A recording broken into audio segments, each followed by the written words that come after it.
ये रिकॉर्डिंग का मैसेज गया आप लोगों को? रिकॉर्डिंग का मैसेज गया ना? है दादा। ओके ठीक है, ठीक है सर, चलो गुड मॉर्निंग सबको, गुड मॉर्निंग सर। अच्छा देखो, आज इनकम टैक्स क्लास है, वेडनेसडे ट्यूसडे है आज। तो इनकम टैक्स में हम लोग आज क्या पढ़ेंगे? इनकम टैक्स में ऐसे तो मैं सैलरी का पूरा डिटेल्स डिस्कशन चल रहा था। Income under the head salary, जो 5 हेड्स हैं उसमें से जो सैलरी हेड है, इनकम करने का कितना हेड्स है इनकम टैक्स के हिसाब से, as per income tax act 1961 there are basically 5 heads हैं, ठीक है। याद रखने के लिए आपको, जैसे रावण का 10 हेड होता है, ठीक है, वैसा ही इनकम टैक्स का 5 हेड होता है।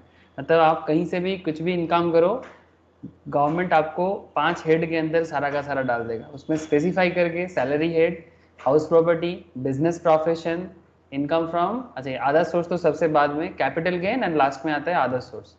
The most interesting part is that कि जब किसी इनकम के बारे में कुछ समझ में नहीं आता तो गवर्नमेंट क्या करता है उसको, जब इनकम कहाँ जाना चाहिए समझ में नहीं आता, गवर्नमेंट क्या करता है बोलो तो? अदर सोर्स पे डाल देता है। अदर सोर्स पे डाल देता है। बड़ा सिंपल सा कॉन्सेप्ट है। तो चलो सर ठीक है, अदर सोर्स वगैरह तो बाद में बात करेंगे। बहुत लोगों का पहले भी हुआ है, कुछ लोग रिवीजन कर रहे हैं, कुछ लोगों का नया नया हो रहा है। बट हम लोग अभी बात क्या करेंगे, सैलरी हेड पे।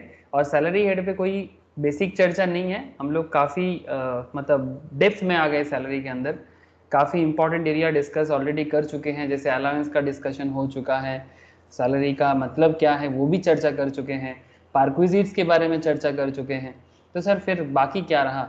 सर बाकी अगर आप मुझे बोलोगे ओवरऑल कॉन्सेप्ट में कुछ बाकी नहीं है, बस कुछ वैरायटीज़ है और कहीं कहीं ना थोड़ा थोड़ा छोटा छोटा कुछ चीज़ें हैं जो ओवरऑल सैलरी को बनाते हैं। तो वही छोटा छोटा चीज़ को मैं आप लोगों के साथ, कुछ इधर उधर रह गया है ऐसे चीज़ों के साथ मैं कुछ क्वेश्चन आंसर डील करूंगा, और कुछ ऐसे एरिया है जहाँ पर एक बार आप लोगों को मैं फोकस करना चाहूँगा। तो ऐसे आज और कल मोटा मोटी सैलरी खत्म हो जाएगा, ठीक है, और फिर हम लोग न्यू चैप्टर स्टार्ट करेंगे।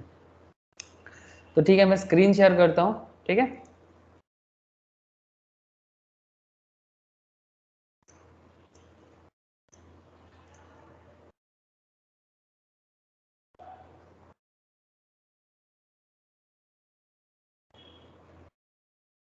स्क्रीन दिखाई दे रहा है क्या? Yes sir. ओके। जिन लोगों का सैलरी का प्रीवियस क्लासेस मिस है, ठीक है, प्लीज़ मेरे से याद करके ले लेना।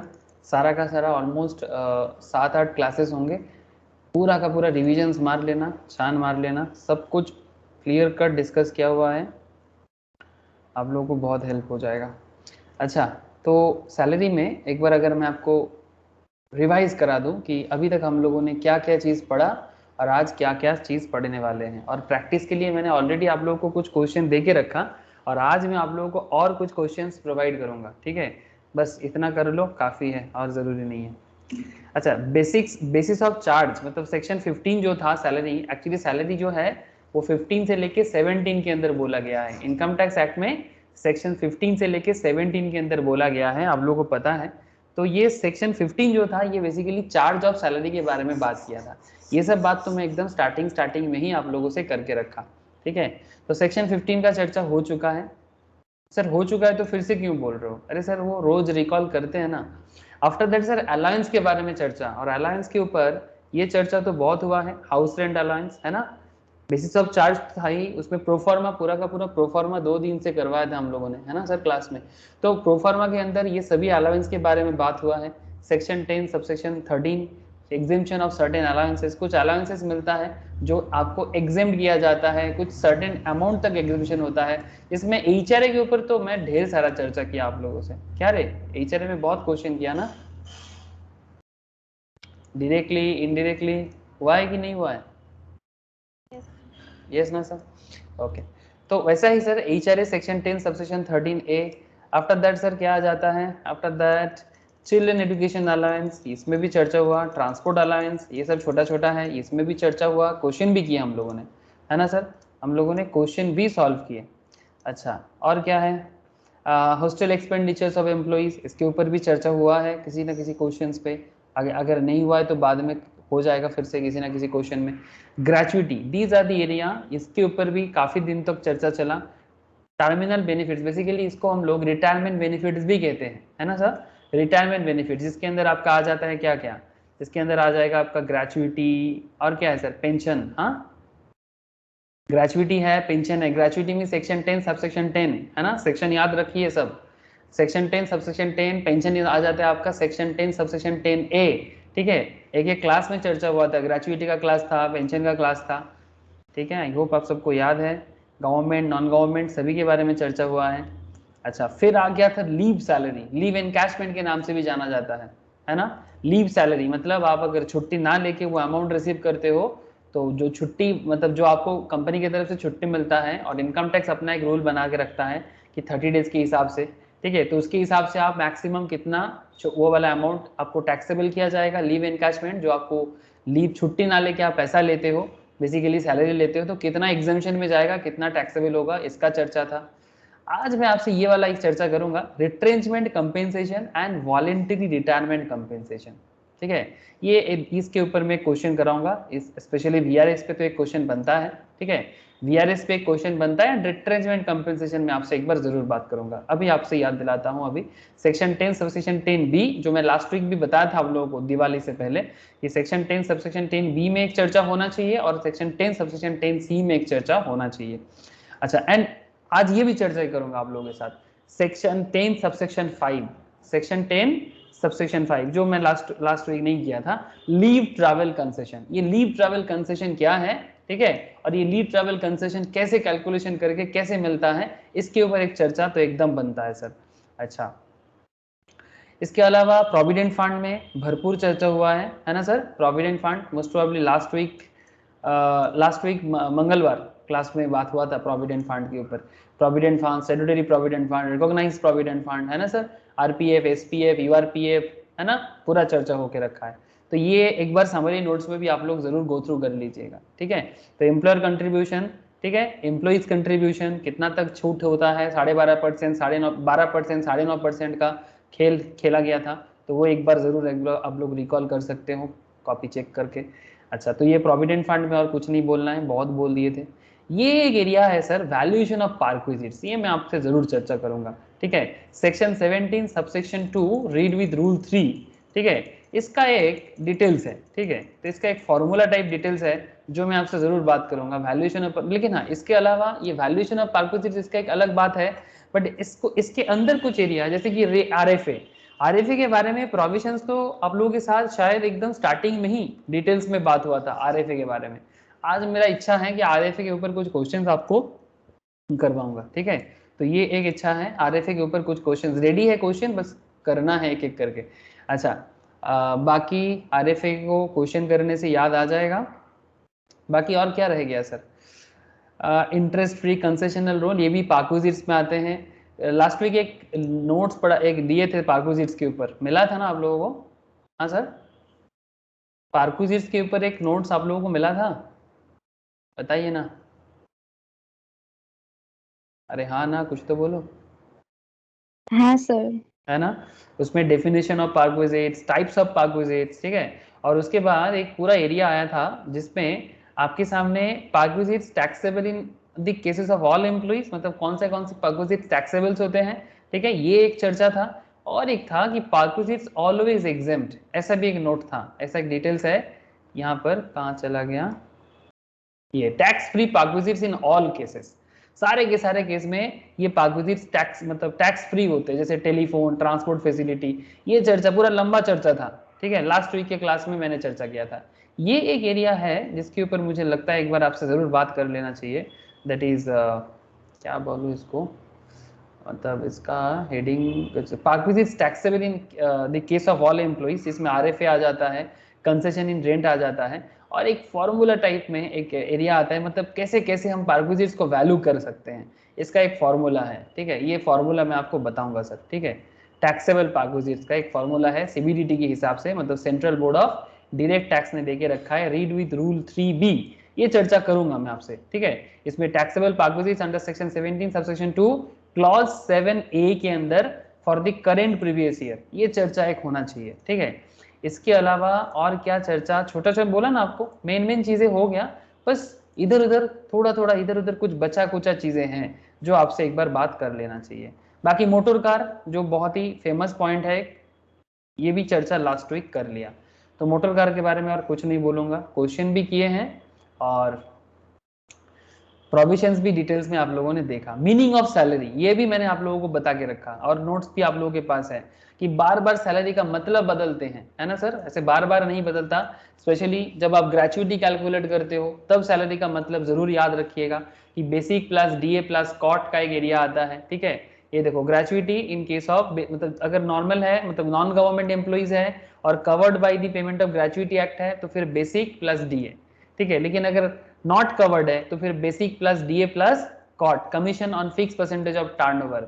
सेम कॉन्सेप्ट अप्लाई होता है लीव सैलरी पे भी और हाउस रेंट अलाउंस पे भी। अरे याद आ रहा है क्या आप लोगों को ये सैलरी का मतलब? अरे ये चीज में बहुत लोग थोड़ा घबरा जाते हैं कि सर किस केस में कौन सा सैलरी का मतलब होता है, कंफ्यूज हो जाते हैं। मैं देखा स्टूडेंट को कि वो करने के टाइम पे जब एक एक टॉपिक होता है तब उनको याद रहता है कि जब ग्रेचुइटी हुआ, अच्छा चलो ग्रेचुइटी में दो रूल है, एक नॉन गवर्नमेंट मतलब एक कवर्ड अंडर एक नॉट कवर्ड अंडर, बट बाद में भूल गया। तो आपके लिए समरी रखा हुआ है यहाँ पर, आप इस पे आराम से इसको देख सकते हो। अगर पेमेंट अंडर ग्रेचुइटी एक्ट है देन बेसिक प्लस डीए वाला सिर्फ दिया जाता है। जब सैलरी कैलकुलेट मतलब वो 10% ऑफ सैलरी ऐसे करके आता है ना, बहुत सारा जगह आता है ऐसे 10% of salary something like that, तो वो सब में आपको सैलरी का मतलब बहुत जरूरी होता है।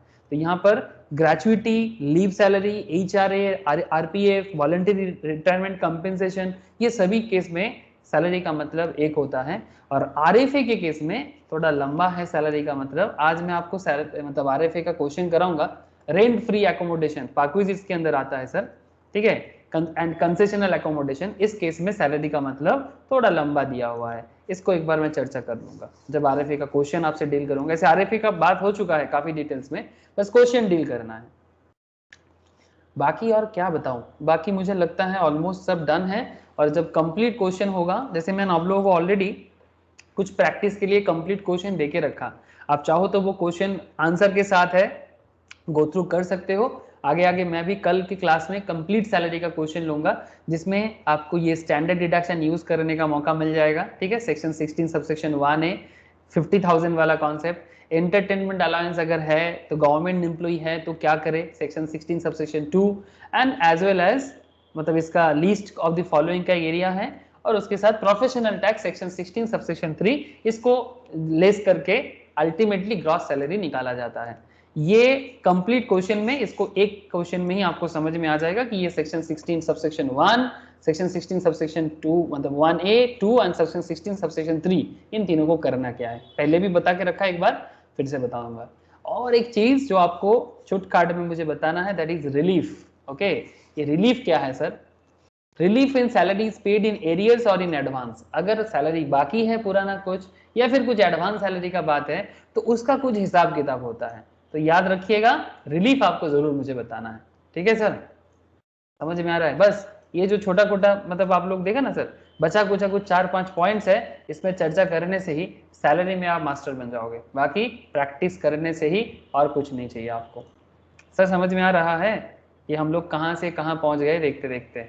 ये टेस्ट योर नॉलेज में आपको काफी सारा क्वेश्चन में ऑलरेडी दे के रखा आंसर के साथ, आप लोग चाहो तो एक बार जरूर गो थ्रू कर सकते हो, ठीक है। बाकी समझ में ना आए आप मुझे जरूर बाद में बताना, बट अभी करेंटली कुछ और चीजें करना है, मतलब क्वेश्चन वगैरह सॉल्व करना है।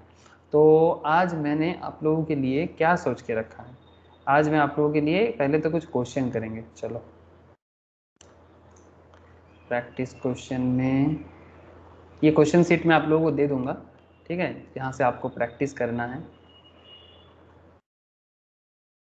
वॉलेंटरी रिटायरमेंट, हाँ चलो ये वाला क्वेश्चन दिखाई दे रहा है क्या सर? क्वेश्चन दिख रहा है कि नहीं दिख रहा है, बताना सर। Yes sir. ओके देखो ये क्वेश्चन पढ़ो एक बार। बोलता है mister Datta received voluntary retirement compensation. क्या मिला इनको? इनको वॉलेंटरी रिटायरमेंट कंपेंसेशन मिला, ठीक है। तो ये वॉलेंटरी रिटायरमेंट कंपेंसेशन कितना मिला इनको सर? 7 लाख मिला। After 30 years 4 months of service, he still has 6 years of service left at the time of voluntary retirement। जब वो वॉलेंटरी रिटायरमेंट कर रहा है उस टाइम पे ही वॉज ड्राइंग मतलब उस टाइम पे उनको कितना सैलरी मिलता था 20,000 per month. Dearness allowance which forms part of पे, ठीक है, 5,000 पर मंथ मतलब डीए सैलरी का पार्ट बनेगा। And compute is taxable voluntary retirement compensation assuming that it does not claim any relief under section 89। Sir ये relief को लेके चिंता नहीं करना अभी, ऐसे तो रिलीफ यहाँ पर जरूरी नहीं है आपको, ठीक है। रिलीफ अंडर सेक्शन 89 को कैसे ट्रीट करना है मैं आपको आगे जरूर बताऊंगा, ठीक है। ये आज नहीं तो कल के क्लास में तो मुझे फाइनल आपको बताना ही है, बिकॉज कल ही सैलरी का लास्ट क्लास होगा। तो रिलीफ अंडर सेक्शन 89 इसमें अप्लाई नहीं हो रहा है, ठीक है, नॉट अप्लाइड। सो आप इसको आराम से भूल सकते हो कि रिलीफ क्या है, यहाँ पर भूल जाओ। बट बाकी आप वीआरएस का कैलकुलेशन करके बता पाओगे सर? वॉलेंटरी रिटायरमेंट में फिर से आपको क्या दिखाऊंगा, फिर से मैं आपको इसका प्रोविजन दिखा देता हूं कि क्या रूल अप्लाई होता है वीआरएस का।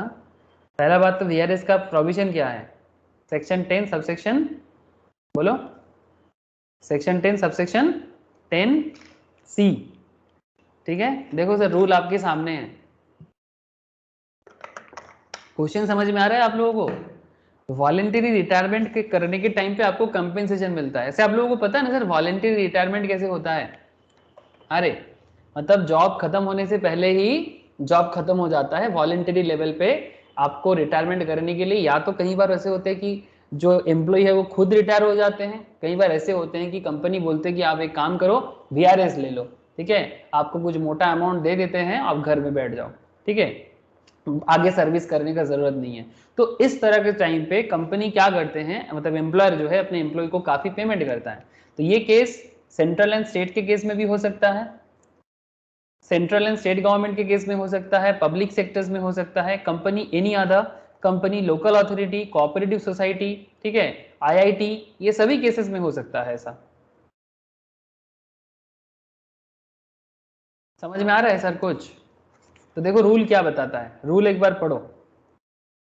Compensation actually received ₹5 lakh, 3 month salary, ये पहले कभी आप लोग नहीं पढ़े था, मतलब ना तो आपने कभी ग्रेजुएटी में ये 3 मंथ का कुछ भी चीज आपने नहीं पढ़ा। 10 मंथ का होता था मैक्सिमम केस में, ग्रेचुइटी का देख लो, लीव एनकैशमेंट का देख लो, ठीक है। ये 3 मंथ मतलब हर केस में 10 महीने का सैलरी जरूरत होता था, बट यहाँ पर तो 3 मंथ सैलरी बता रहे हैं into completed year of service. Completed year of service मतलब जितना महीना आप, मतलब जितना साल आप नौकरी करते हो, ठीक है। फ्रैक्शन शुड बी इग्नोर्ड, हाँ, फ्रैक्शन शुड बी इग्नोर्ड। अगर एक्सेस ऑफ 6 मंथ्स बोलता ना, अगर किसी प्रोविजन में एक्सेस ऑफ 6 मंथ्स बोलता है, ठीक है, जैसे आप देखना ग्रेचुइटी में बोला हुआ है एक्सेस ऑफ 6 मंथ्स, तो इन दैट केस आपको कंप्लीटेड ईयर ऑफ सर्विस जैसे बोलते हैं ना 30 years 4 month, क्या लोगे? 30 साल 4 महीना काम किया है, कितना साल मानोगे? 31 ईयर 30 मानोगे साल कि 30 ईयर्स मानोगे? Very good sir. 30 लेकिन years लेकिन अगर किसी प्रोविजन में ऐसा बोला हुआ है कि इन एक्सेस ऑफ 6 मंथ्स, ऐसे बोला होता है ना, इन एक्सेस ऑफ 6 मंथ्स, तब क्या मानते? 30 years 4 months को तब क्या मानते? 31 नहीं, 30 years 4 months 30 को 30 मानना पड़ता। लेकिन अगर ये 30 30 years, मानते, हाँ बोल। 6 month से ज्यादा होता तब 31 लेते। Yes sir, 30 was 6 months 1 day, तब 31 हो जाता, ठीक है। ये बात याद रखना, अगर किसी प्रोविजन ऐसे बोलता है ना एक्सेस ऑफ 6 मंथ्स वाला, तब वो मतलब 31 या 32 हो सकता है, मतलब ये आपको ध्यान में रखना होगा, इसलिए मैं एक बार आपको याद दिलाया। ऐसे जो लोग इससे पहले ग्रेचुइटी पेंशन वगैरह सब करके आए हो, लीव एनकैशमेंट सब करके आए हो, सभी कोई किए हो मुझे पता है, तो आप लोगों को बस कनेक्ट कराना था। तो कंप्लीटेड ईयर ऑफ सर्विस लेना है and last drawn salary into remaining month of service left, ठीक है। ये चारों में से जो सबसे कम होगा वो एग्जेम्प्टेड होगा, बस ये करना है वीआरएस में। बोलो सर अभी क्वेश्चन हो जाएगा?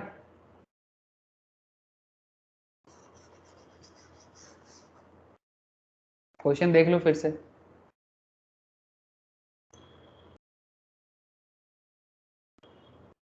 हो जाएगा सर क्वेश्चन? बोलो, ट्राई करो, मैं वेट कर रहा हूं।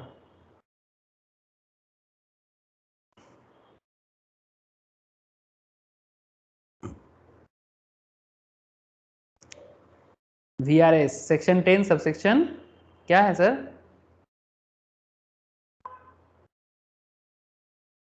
10C 10C।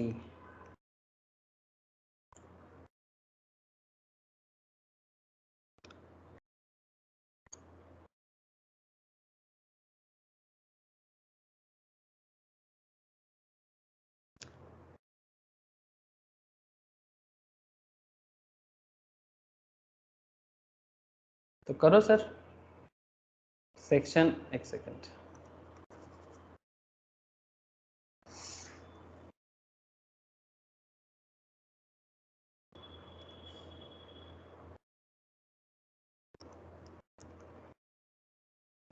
ये इलस्ट्रेशन 9 है।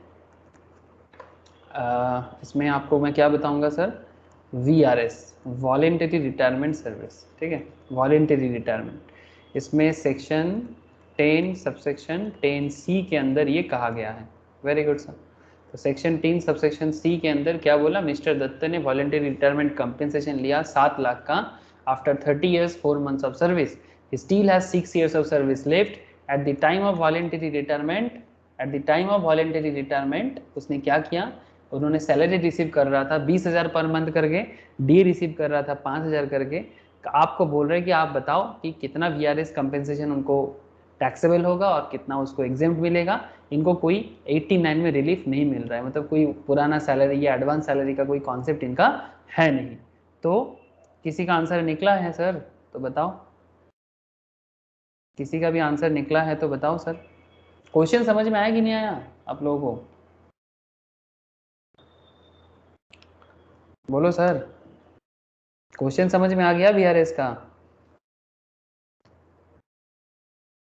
आप लोग ऐसे चुप्पी साधोगे तो मुझे क्या लगेगा, आप लोगों को कुछ समझ में नहीं आ रहा है या फिर समझने में मुश्किल हो रहा है। तो सबसे पहले एक काम करो ना, सबसे पहले एक काम करो, वॉलेंटरी रिटायरमेंट कंपेंसेशन रिसीव, कितना कंपेंसेशन रिसीव किया आपने? You just need to put this things. Very good sir. ये जो 4 पॉइंट है, अब ये चारों पॉइंट को तो पुट करो, उसमें से जो सबसे सस्ता होगा उसको एग्जाम कर देना, बस वर्किंग्स में करना ये वाला, ठीक है, बस काम हो जाएगा। तो voluntary compensation retirement compensation received, compensation received, received कितना हुआ 7 लाख का, बस ये पुट कर लो ना 7 लाख, हो गया पहला काम। अब इससे क्या करना है आपको, यहां से आपको लेस करना है exemption under section 10 subsection 10C, बस। अब ये जो है इसको आप वर्किंग में कर लो, ठीक है, वर्किंग नोट 1 या जो भी नाम देना है दे दो। अब वर्किंग नीचे करना है तो कर लेते हैं ना।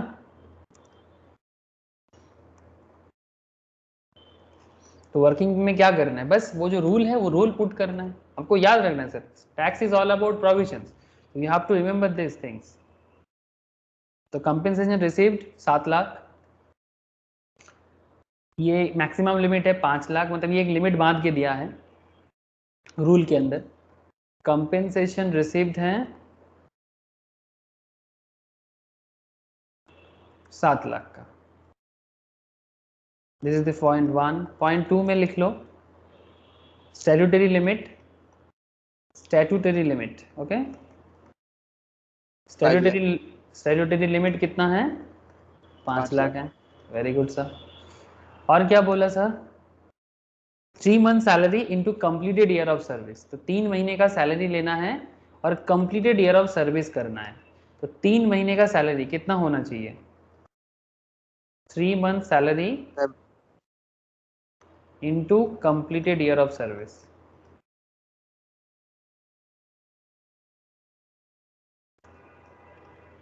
कंप्लीटेड ईयर ऑफ 22,50,000 कैसे मिला, देखो, वेरी गुड सर, मुझे लग रहा है सही बोला। 22,50,000 का जो रूल बताया जा रहा है, शिवम बता रहा है, 3 मंथ्स का सैलरी, एक बार क्वेश्चन देख लेते हैं। इसका सैलरी कितना उठा रहा था ये, 20,000 का, ठीक है, 20,000 पर मंथ का सैलरी बेसिक था इसका, और 20,000 का बेसिक है और 5,000 का डीए है, तो 20 और 5 कितना हो जाता है 25, तो फिर क्या हो जाएगा 20,000 प्लस 5,000 इंटू 3 साल, है ना, 3 ईयर सर्विस, मतलब 3 ईयर्स का कॉन्सेप्ट, और कंप्लीट ईयर ऑफ सर्विस कितना है 30 ईयर्स, है ना, 30 ईयर्स, तो कितना हो गया 22,50,000। और कुछ बोला है क्या, प्रोविजंस में sir last drawn last salary, हाँ बोल, last drawn salary into remaining months left service left, ठीक है। लास्ट ड्रॉन 18 सैलरी lakh कितना था? वेरी गुड सर, देखो लास्ट ड्रॉन सैलरी कितना है इनका? 25,000, 20,000 plus 5,000. Very good sir, last drawn salary into remaining month of service left, ठीक है। बाकी जितना महीने का उसका जॉब बाकी है, जितना साल या महीना जो भी हो। तो लास्ट ड्रॉन सैलरी कितना दिखाई दे रहा है? 20,000 तो दिख ही रहा है बेसिक, 5,000 है उनका डीए, तो 20 और 5 कितना हो गया? 25 इंटू हो गया 6 मंथ्स, 6 ईयर्स है ना, 6 ईयर्स ना, ये Into देखो 12. 6 ईयर्स का उनका जॉब अभी भी बाकी है, क्वेश्चन में ही है, ये रहा। Yes sir. नीचे steel has 6 years of service left, तो अभी भी उसका 6 साल का जॉब बाकी है।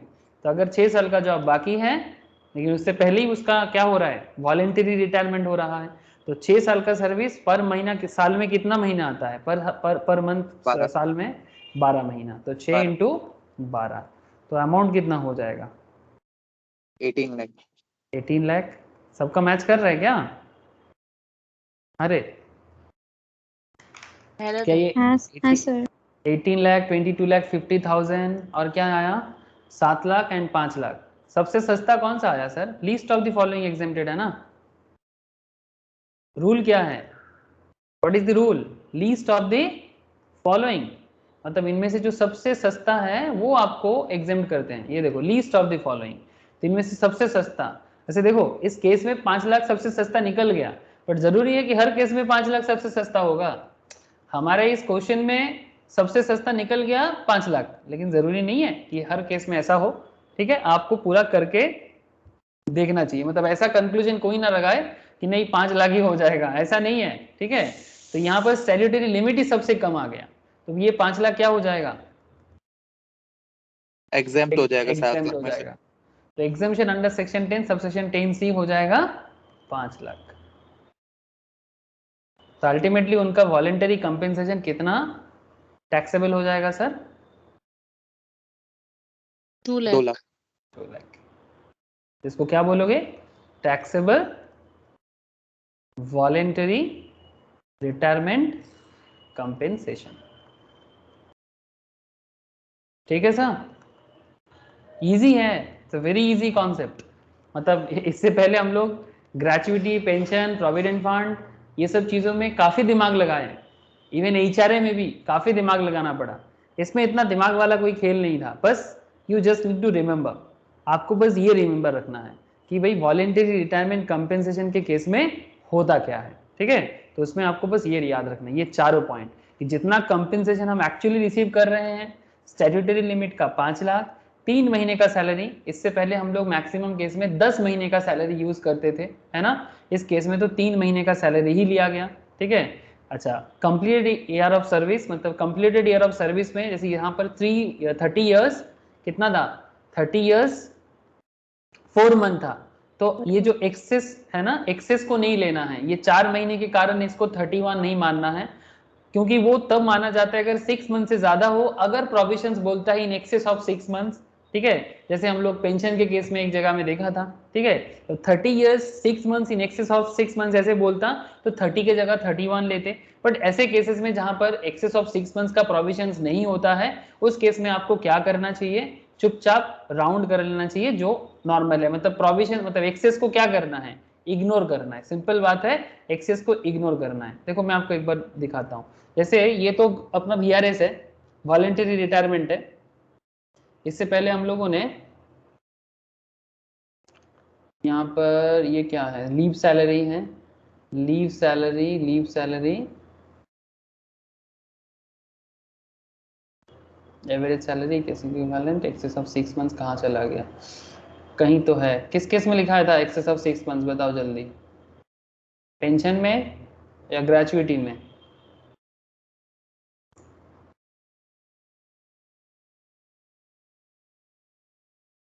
यहीं पर कहीं तो होगा, ये मिल गया, ये देखो ग्रेचुइटी में है सर, ठीक है, सेक्शन 10 सबसेक्शन 10 में है, ये देखो list of the following is examined, और उसमें देखो कॉपी चेक करना आपको मिल जाएगा, ग्रेचुइटी के अंदर आपको ये रूल मिलेगा 15/26, ठीक है, मतलब 26 वर्किंग दिन लिया जाता है, एवरेज करता है तो 15 दिन लेते हैं, लास्ट ड्रॉन सैलरी लिया जाता है, नंबर ऑफ कंप्लीटेड ईयर्स और part in excess of 6 months, in excess of 6 months, that means अगर 30 ईयर्स 6 मंथ्स 1 डे भी होता है, 1 डे भी होता है तो उसको 31 ईयर माना जाएगा। अगर कहीं पे भी प्रोविजन 6 मंथ्स एक्सेस का कॉन्सेप्ट बताता है तो अगर 6 महीने से एक दिन भी ज्यादा होता है 30 के जगह 31 हो जाएगा, 20 के जगह 21 हो जाएगा, समझ रहे ना पॉइंट सर। बट अगर ऐसा कुछ नहीं है तो चुपचाप, अगर जैसे अगर ये जैसे कि एक्सेस ऑफ 6 मंथ्स नहीं है ना, अगर 30 ईयर्स 11 मंथ्स भी होता ना, 30 ईयर्स अगर 11 मंथ्स भी होता तो भी क्या लेते, अगर एक्सेस ऑफ 6 मंथ्स का प्रोविजन में बोला नहीं है तो 30 ईयर्स 11 मंथ्स को क्या करोगे,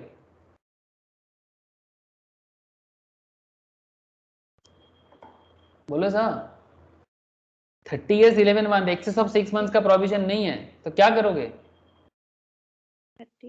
30 ही मानोगे, वेरी गुड सर, ठीक है, 30 ही मानोगे, यही कॉन्सेप्ट है, याद रखिएगा, जज्बाती मत हो जाइएगा सर 30 साल 11 महीना तो 31 ही हो रहा है, फर्क नहीं पड़ता, ठीक है, आपको प्रोविजन के हिसाब से चलना है, जो प्रोविजन आपको बताए अब उसके हिसाब से चलो, अपना दिमाग ज्यादा नहीं लगाना है, जितना जरूरी है उतना ही लगाना है। ओके सर, ये है voluntary retirement compensation, that is section 10 subsection 10C। अच्छा, सिमिलरली अगर हम रिट्रेंचमेंट कंपेंसेशन का बात करें, ये रिट्रेंचमेंट कंपेंसेशन होता क्या है, कौन मुझे बताएगा सर रिट्रेंचमेंट कंपेंसेशन क्या होता है।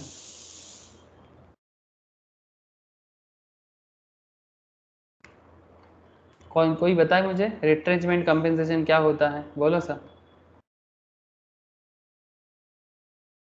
बोलो बोलो, जो समझ, पहले भी बात किया मैंने रिट्रेंचमेंट के बारे में। रिट्रेंचमेंट कंपेंसेशन क्या होता है सर,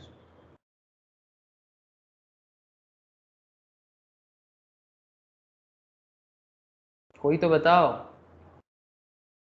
ऐसा नहीं कि मैं पहली बार बोल रहा हूँ, पहले भी बोला मैंने।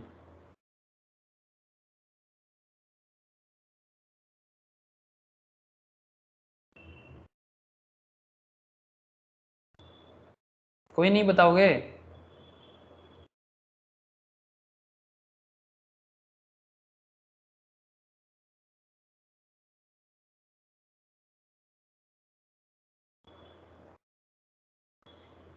रिट्रेंचमेंट कंपेंसेशन एक्चुअली जॉब से आपको निकाल, क्या होता है, आपको जॉब से किसी कारण से निकाला जाता है।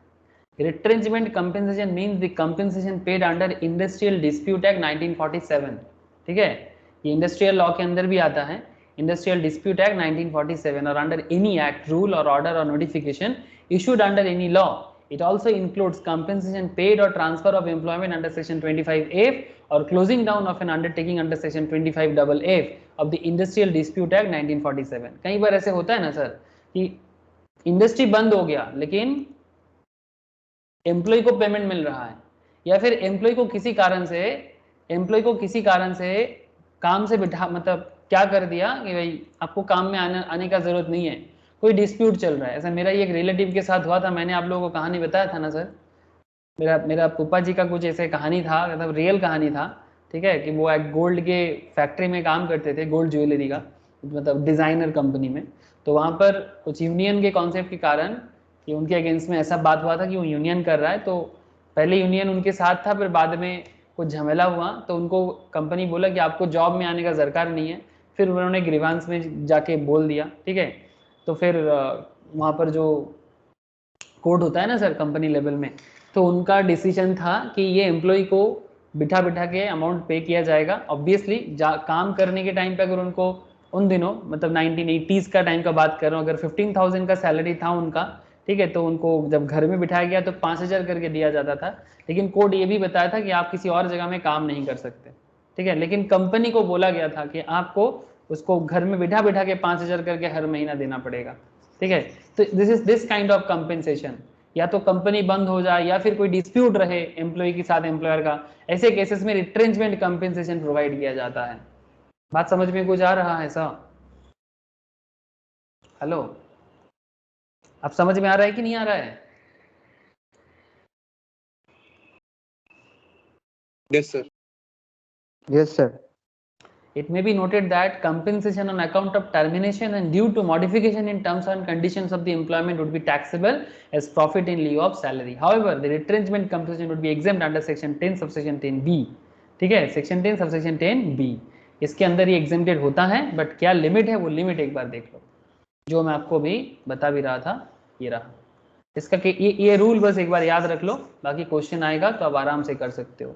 इसमें भी list of the following is exempt, जितना आपको रिसीव होगा, ठीक है, जैसे यहाँ पर कंपेंसेशन रिसीव हुआ था, यहाँ पर भी कंपेंसेशन रिसीव होगा, बट जितना सपोज आपको 7 लाख मिला है, ठीक है, अब वहां से आप एग्जेम्प्ट करोगे क्या, compensation actually receive, statutory limit है 5 लाख, 15 डेज का एवरेज पे लेना है, 15 डेज का एवरेज पे लेना है, ठीक है, मतलब जो भी मंथली होगा उसको 15 दिन में एवरेज करना है, into completed year of service and part thereof in excess of 6 months.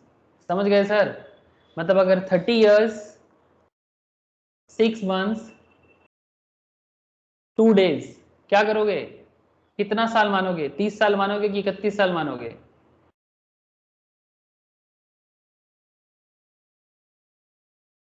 Completed year of service and part thereof in excess of 6 months कहा है, 6 महीने से एक दिन भी ज्यादा होता है तो 30 क्या हो जाएगा, 31 हो जाएगा।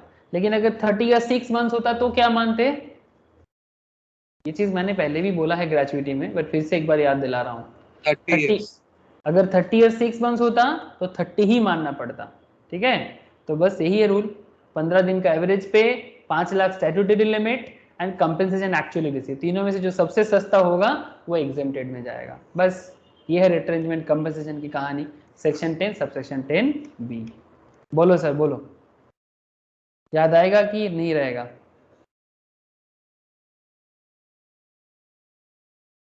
याद आएगा, रहेगा या नहीं? समझ में आया कि नहीं आया, इतना बता दो सर।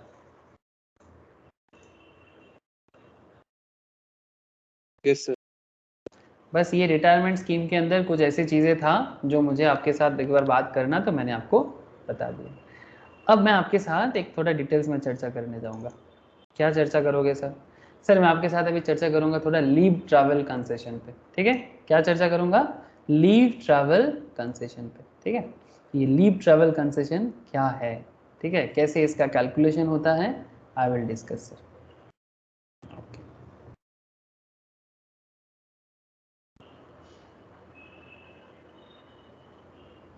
ऐसे तो सेक्शन 10 सबसेक्शन 5 के अंदर बोला गया है, सेक्शन 10 सबसेक्शन 5 के अंदर बोला गया है सर लीव ट्रैवल कंसेशन। इसका जो एग्जामिशन का रूल है बताता है sir, leave travel concession is available for 2 trips. कितना ट्रिप्स सर? ये लीव ट्रैवल कंसेशन होता क्या है, ये एम्प्लॉय क्या करते हैं, ट्रैवल करते हैं, घूमने वगैरह जाते हैं या फिर किसी काम पे जाते हैं अपना पर्सनल लेवल पे। तो अगर आप घूमने जाते हो, फैमिलीज वगैरह लेके जाते हो, तो फिर उसमें अगर कंपनी की तरफ से आपको कुछ अमाउंट मिलता है तो वो कितना एग्जेम्प्टेड होगा या टैक्सेबल होगा। तो क्या बोलते हैं sir, exemption is available for 2 trips in A block of 4 calendar years, in A block of 4 calendar years. इसमें कोई स्पेशल कहानी है, चलो देखते हैं। जर्नी परफॉर्म बाय, अब सवाल है कि सर ये जो ट्रिप का वैल्यूएशन कैसे काउंट होगा, मतलब कंपनी कितना अमाउंट इनको मतलब देता होगा।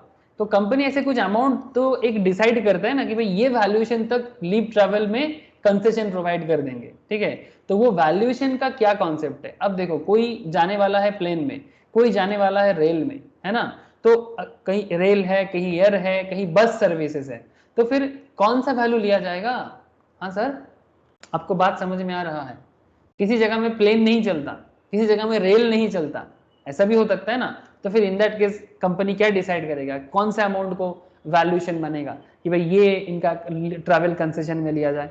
तो इसके लिए गवर्नमेंट की तरफ से भी कुछ रूल यहाँ पर बांध के दिया, एयर के लिए, रेल के लिए, ठीक है, रेल सर्विस जहाँ पर अवेलेबल नहीं है वहाँ क्या होगा। तो इसका पूरा एक खेल है, चलो मैं आपको डिटेल्स में ही बताता हूँ, शॉर्टकट में बता के फायदा नहीं है। अच्छा, तो सर लीव ट्रैवल कंसेशन में चर्चा कर लिया जाए। ये एक तरह का पार्कोजिट्स है, बट लीव ट्रैवल कंसेशन ये सेक्शन 10 सबसेक्शन 5 का एक स्पेशल एरिया है, जो मैंने आप लोगों को लास्ट दिन बताया भी था कि मैं इसके ऊपर चर्चा करूंगा आप लोगों से। तो आज आ गया टाइम चर्चा करने का।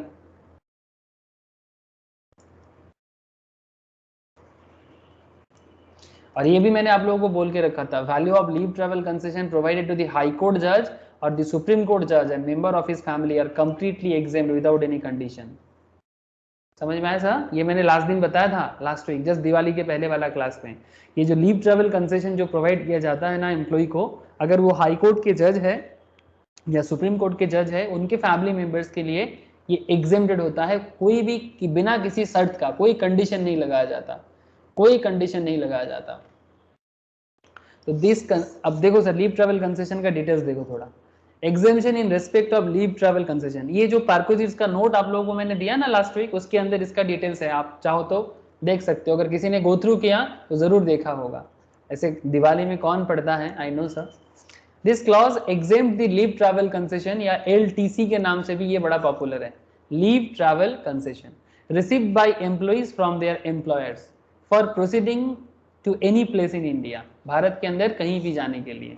ठीक है, भारत के अंदर कहीं भी जाने के लिए ये मिलता है। ठीक है, या तो लीव के कारण, आइदर ऑन लीव, छुट्टी में गया, after retirement from service, retirement के बाद भी जा सकता है।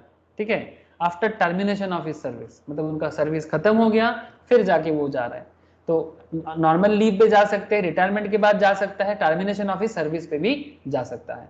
बट सवाल ये उठता है, the benefit is available to individual, तो इसका बेनिफिट कैसे मिलता है, किसको? एम्प्लॉय को मिलेगा ऑब्वियसली। बेनिफिट किसका? एम्प्लॉय का। अब ये बात है कि भाई ये बेनिफिट का क्या खेल है।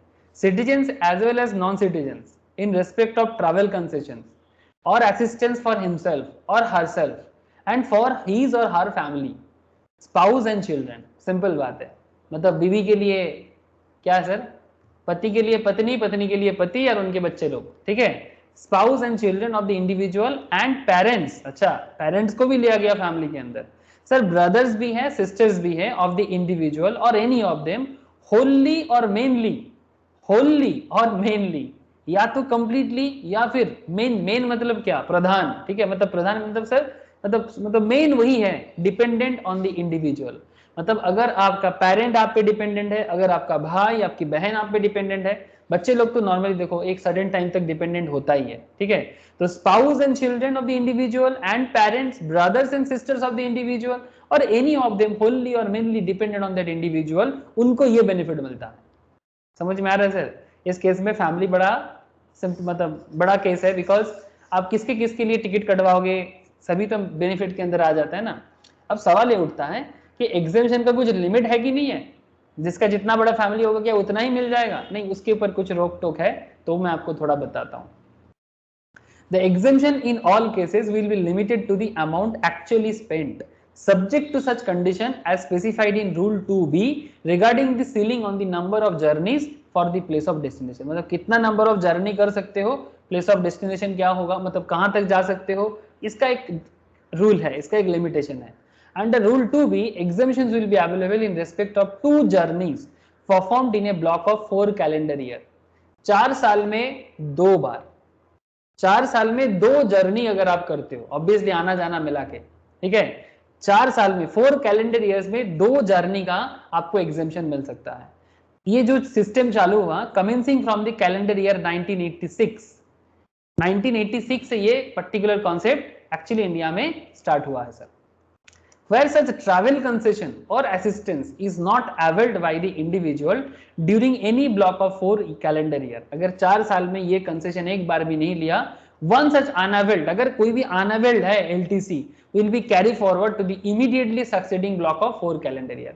ऐसा होता है ना कि मैंने अगला 4 साल में कहीं नहीं गया, हो सकता है, तो अगर आपका कुछ कंसेशन लीव ट्रैवल मतलब अनअवेल्ड है, मतलब आपको कंसेशन मिलने वाला था बट आपने लिया नहीं, ठीक है, तो वही यहां पर कह रहा है कि where such travel concession or assistance is not availed by the individual during any block of 4 calendar year, ठीक है, मतलब जैन टू दिसंबर का कैलेंडर ईयर का मतलब क्या होता है, January to December of any year, ठीक है, तो जैन टू दिसंबर मतलब 1 जैन टू 31 दिसंबर, इस पर्टिकुलर 4 कैलेंडर ईयर में अगर आपने एक बार में कोई कंसेशन नहीं लिया लीव ट्रेवल का, वन सच अनअवेल्ड मतलब उनमें से एक unavailed LTC will be carry forward to the immediate succeeding block of 4 calendar year, मतलब करंट 4 इयर्स में अगर नहीं लेते हो तो अगला 4 इयर्स में ले सकते हो and will be eligible for exemption. तो वन ऑफ सच मतलब अगर 4 साल में 2 मिलता है, लेकिन 2 में से एक आप अगला 4 साल में कन्वर्ट कर सकते हो अगर आपने पहले नहीं लिया तो। बात समझ में आ रहा है sir?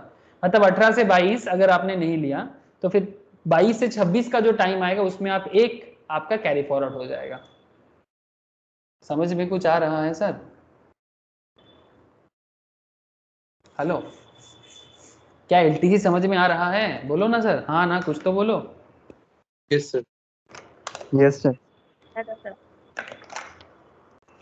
An employee does not avail any LTC, जैसे यहाँ पर एक एग्जाम्पल देखो, an employee does not avail any LTC for the block of 18 to 21 मतलब 18 से 19, 19 से 20, 20 से 21, ठीक है।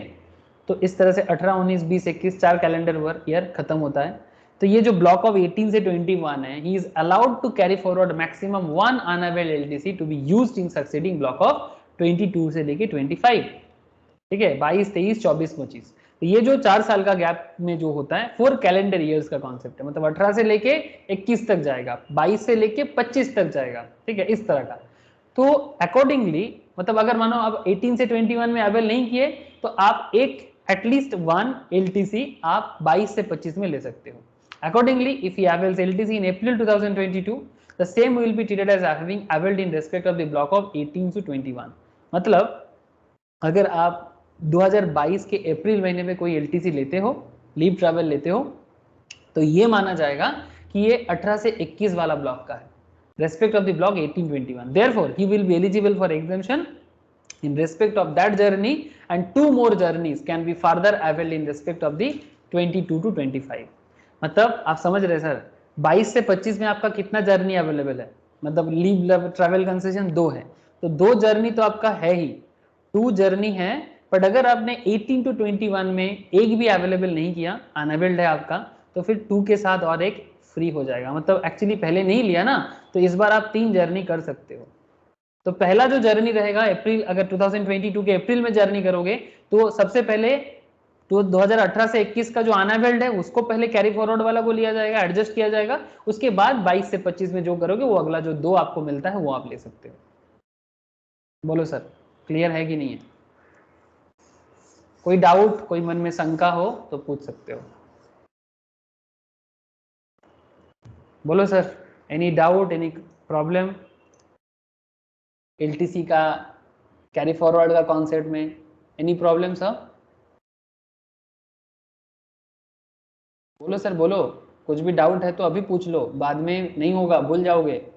बहुत सारा कॉन्सेप्ट है टैक्स के अंदर, एक से छुटकारा पाते हैं दूसरा आ जाता है, दिमाग को शार्प रखना है, नहीं तो सब गड़बड़ा जाएगा। इनकम टैक्स प्रोफेशनल लेवल में वन ऑफ द मेन, मतलब क्या बताऊं सर, जैसे सभी सब्जेक्ट अच्छे हैं बट इनकम टैक्स में इतना वैरायटीज है, इतना वैरायटीज है, क्योंकि मेमोरी का बहुत यूज होता है और मेमोरी के साथ साथ आपको हर चीज के साथ कनेक्ट होना पड़ता है। मतलब आपको हर चीज का ना रीजन होना चाहिए, भाई ये क्यों मिलता है, वो क्यों मिलता है। जब तक आप क्यों का जवाब नहीं ढूंढोगे ना, आप मुश्किल में पड़ जाओगे। क्यों बोलो? बिकॉज जब तक आप क्यों नहीं करते हो ना, मतलब क्यों मतलब क्या, मतलब हर चीज में भाई क्यों ट्रैवल कंसेशन दिया जाता है, आपके मन में सवाल होना चाहिए, तभी आपको याद रहेगा। अगर आप बोलोगे नहीं नहीं ये तो बोला है, अरे बोला है तो फिर ऐसे ही याद रह जाता है क्या? नहीं, आपको जुड़ना पड़ेगा, कॉन्सेप्ट के साथ जुड़ना पड़ेगा कि क्यों मिलता है, किस लिए मिलता है। आप जब खुद जॉब में जाते हो तो आप भी ढूंढते हो ना कि भाई कंपनी पार्क्विजिट्स दे रहा है कि नहीं, कंपनी गाड़ी दे रहा है कि नहीं, कंपनी घर दे रहा है कि नहीं, कंपनी घूमने के लिए पैसा दे रहा है कि नहीं, जैसे लीव ट्रैवल कंसेशन का बात कर रहे हैं, तो कंपनी तो दे रहा है बट टैक्स में क्या बेनिफिट है ये भी देखना पड़ता है। तो आपको कारण के साथ जोड़ना चाहिए। When you connect with the cause then you will easily मतलब रिमेंबर दीज थिंग्स, और एग्जाम के लिए भी बहुत हेल्प हो जाता है। अच्छा, मॉनेटरी लिमिट, अब एक सवाल आ जाता है मन में, क्या सर सभी तो समझ में आ गया बट सवाल ये है सबसे बड़ा कि सर लिमिट क्या है, कितना तक मिलेगा? अपने मर्जी से कुछ भी मिल सकता है क्या? नहीं, ऑब्वियसली नहीं। तो मॉनेटरी लिमिट्स में अगर मैं बात करूं, where the journey is performed on और after the 1st October 1997, okay, where the journey is performed on or after the 1/10/1997, the amount exempted under section 10 subsection 5 in respect of the value of LTC shall be the amount actually incurred on such travel subject to the following condition. तो कुछ conditions है, क्या क्या condition में बांध के रखा वो थोड़ा देखो। सर अगर आप एयर जर्नी करते हो, एयर मतलब एरोप्लेन का बात कर रहे हैं, ठीक है, अगर एयर रूट लेते हो तो amount not exceeding the air economy fair, मतलब आप बिजनेस क्लास में जाओगे तो वो नहीं लिया जाएगा, ठीक है, आप जा सकते हो बट वो आपके पॉकेट से जाएगा, एग्जेम्पशंस में नहीं आएगा, कंसेशन में नहीं आएगा। Amount not exceeding the air economy fare of the national carrier by the shortest route, जो सबसे शॉर्टेस्ट रूट होगा, जैसे यहाँ कलकत्ता से अगर कोई दिल्ली जाता है तो सबसे शॉर्ट रूट जो होगा वो वाला रूट का फेयर लिया जाएगा। ऐसा नहीं कि मानो कोलकाता से दिल्ली जा रहा है, ठीक है, कोलकाता से दिल्ली जा रहा है बट भुवनेश्वर होके घूम के जा रहा है, तो वो घूम के जाएगा तो रूट ज्यादा हो जाएगा, तो टिकट का फेयर भी बढ़ सकता है, ऐसे होता है ना, ठीक है। कोलकाता से कोई मानो कि क्या बोलूं मुंबई जा रहा है तो बागडोगरा होके फ्लाइट जा रहा है कि कोलकाता से बागडोगरा जाएगा फिर वहां से मुंबई जाएगा, इस तरह का चलता है ना, तो ऐसे नहीं है, शॉर्टेस्ट रूट जो होगा वो लिया जाएगा, बात ध्यान से समझिएगा सर, जो सबसे शॉर्टेस्ट रूट होगा, ठीक है, फ्रॉम यहाँ से दिल्ली जो सबसे शॉर्ट रूट होगा वो वाला रूट, ऐसा नहीं कि पहले कलकत्ता से नागपुर जाएंगे फिर नागपुर से दिल्ली जाएंगे, तो हो सकता है किसी का रूट ऐसे बनाया जा सकता है डिपेंडिंग ऑन दी रूट क्या होता है जो फ्लाइट लेवल में चलता है, बट जो शॉर्टेस्ट रूट होगा उसका फेयर लिया जाएगा, ठीक है। आप बोलोगे नहीं मेरे को तो 2 बार करना पड़ा,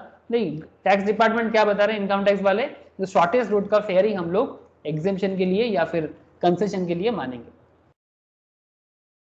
और क्या बोला सर, ये तो रहा एयर का बात। दूसरा कोई mode, any other mode where the rail service is available, अगर उस रूट में रेल सर्विस अवेलेबल है तो amount not exceeding the air condition first class rail fare, air condition first class का जो रेल फेयर है उससे ज्यादा नहीं होना चाहिए, ठीक है, by the shortest route to the place of destination. जहां पर रेल सर्विस भी अवेलेबल नहीं है, अगर वहां रेल नहीं चलता है, सभी तो जगह है ना भारत में, जैसे अगर आप यहाँ से सिक्किम जाओगे तो ट्रेन में पूरा जा सकते हो क्या, जैसे आजकल कश्मीर का रेल बन गया है सर, कश्मीर के लिए रेल बन गया है, मणिपुर जाओगे तो भी पूरा डायरेक्ट रेल नहीं है। ज्योति, ज्योति है क्या क्लास में, ज्योति है क्या तू,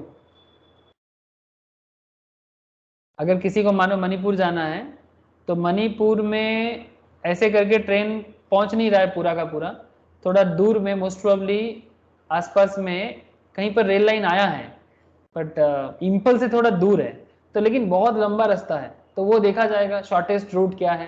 तो ऐसे भारत में ऐसे बहुत सारा जगह है, जैसे नॉर्थ ईस्ट धीरे धीरे कनेक्ट हो रहा है रेल नेटवर्क से, धीरे धीरे रिसेंटली बहुत सारा रेल रूट अरुणाचल तक रेल जा रहा है सर, ठीक है, इधर कश्मीर पे भी रेल बना है, बट ऐसे भी जगह है जैसे आप सिक्किम जाओगे तो सिक्किम के लिए रेल रूट नहीं है, आपको एनजीपी पे उतरने के बाद सिक्किम जाने के लिए आपको बस का रोटी लेना होगा या फिर प्राइवेट कार जो भी हो ऐसा ही कुछ लेना होगा। तो ऐसे बहुत सारे जगह है जहां पर आप रेल के थ्रू से पहुंच नहीं सकते, तो उस एरिया में क्या होगा देख लो।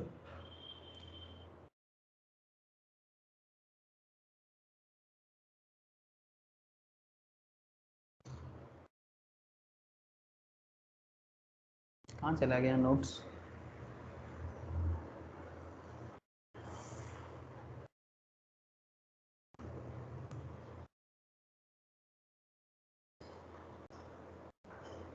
ये वाला नहीं, जहाँ से मैं पढ़ा रहा था कहाँ चला गया,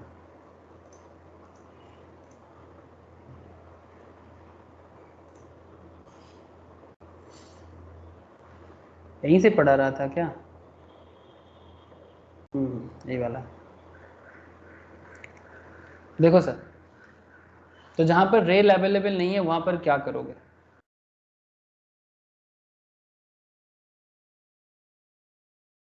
ये सबको समझ आ रहा है कि नहीं आ रहा है, या फिर आप लोग ऐसे ही हाँ हाँ कर रहे हैं।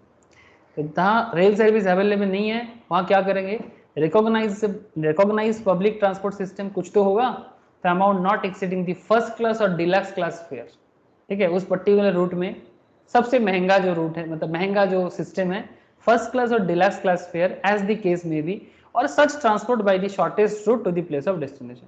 ठीक है, ये मतलब अमाउंट कंसेशन तक ले जा सकता है।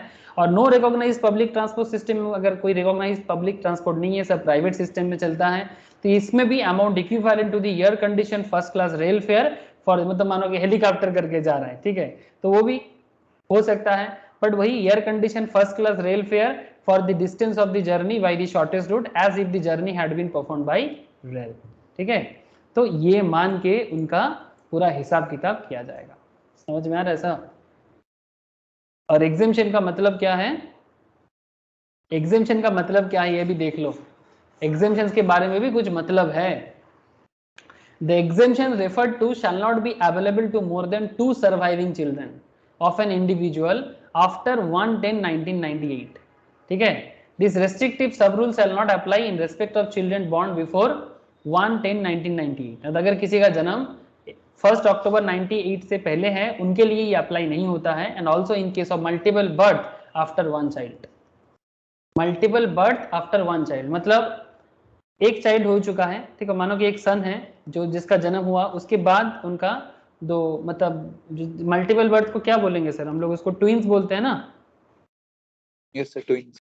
ठीक है, तो इस तरह का कुछ अगर होता है तो इन case of multiple birth after 1 child, ठीक है, तो इस केस में ये रेस्ट्रिक्टिव रूल लागू नहीं होता। मैं कुछ क्वेश्चन अभी आपको बताता हूं तो आपको थोड़ा सा आइडिया हो जाएगा। ठीक है, लेकिन बात को ध्यान में रखिएगा, 1 अक्टूबर 1998 का एक कॉन्सेप्ट है यहाँ पर। The exemption refer to shall not be available to more than 2 surviving children.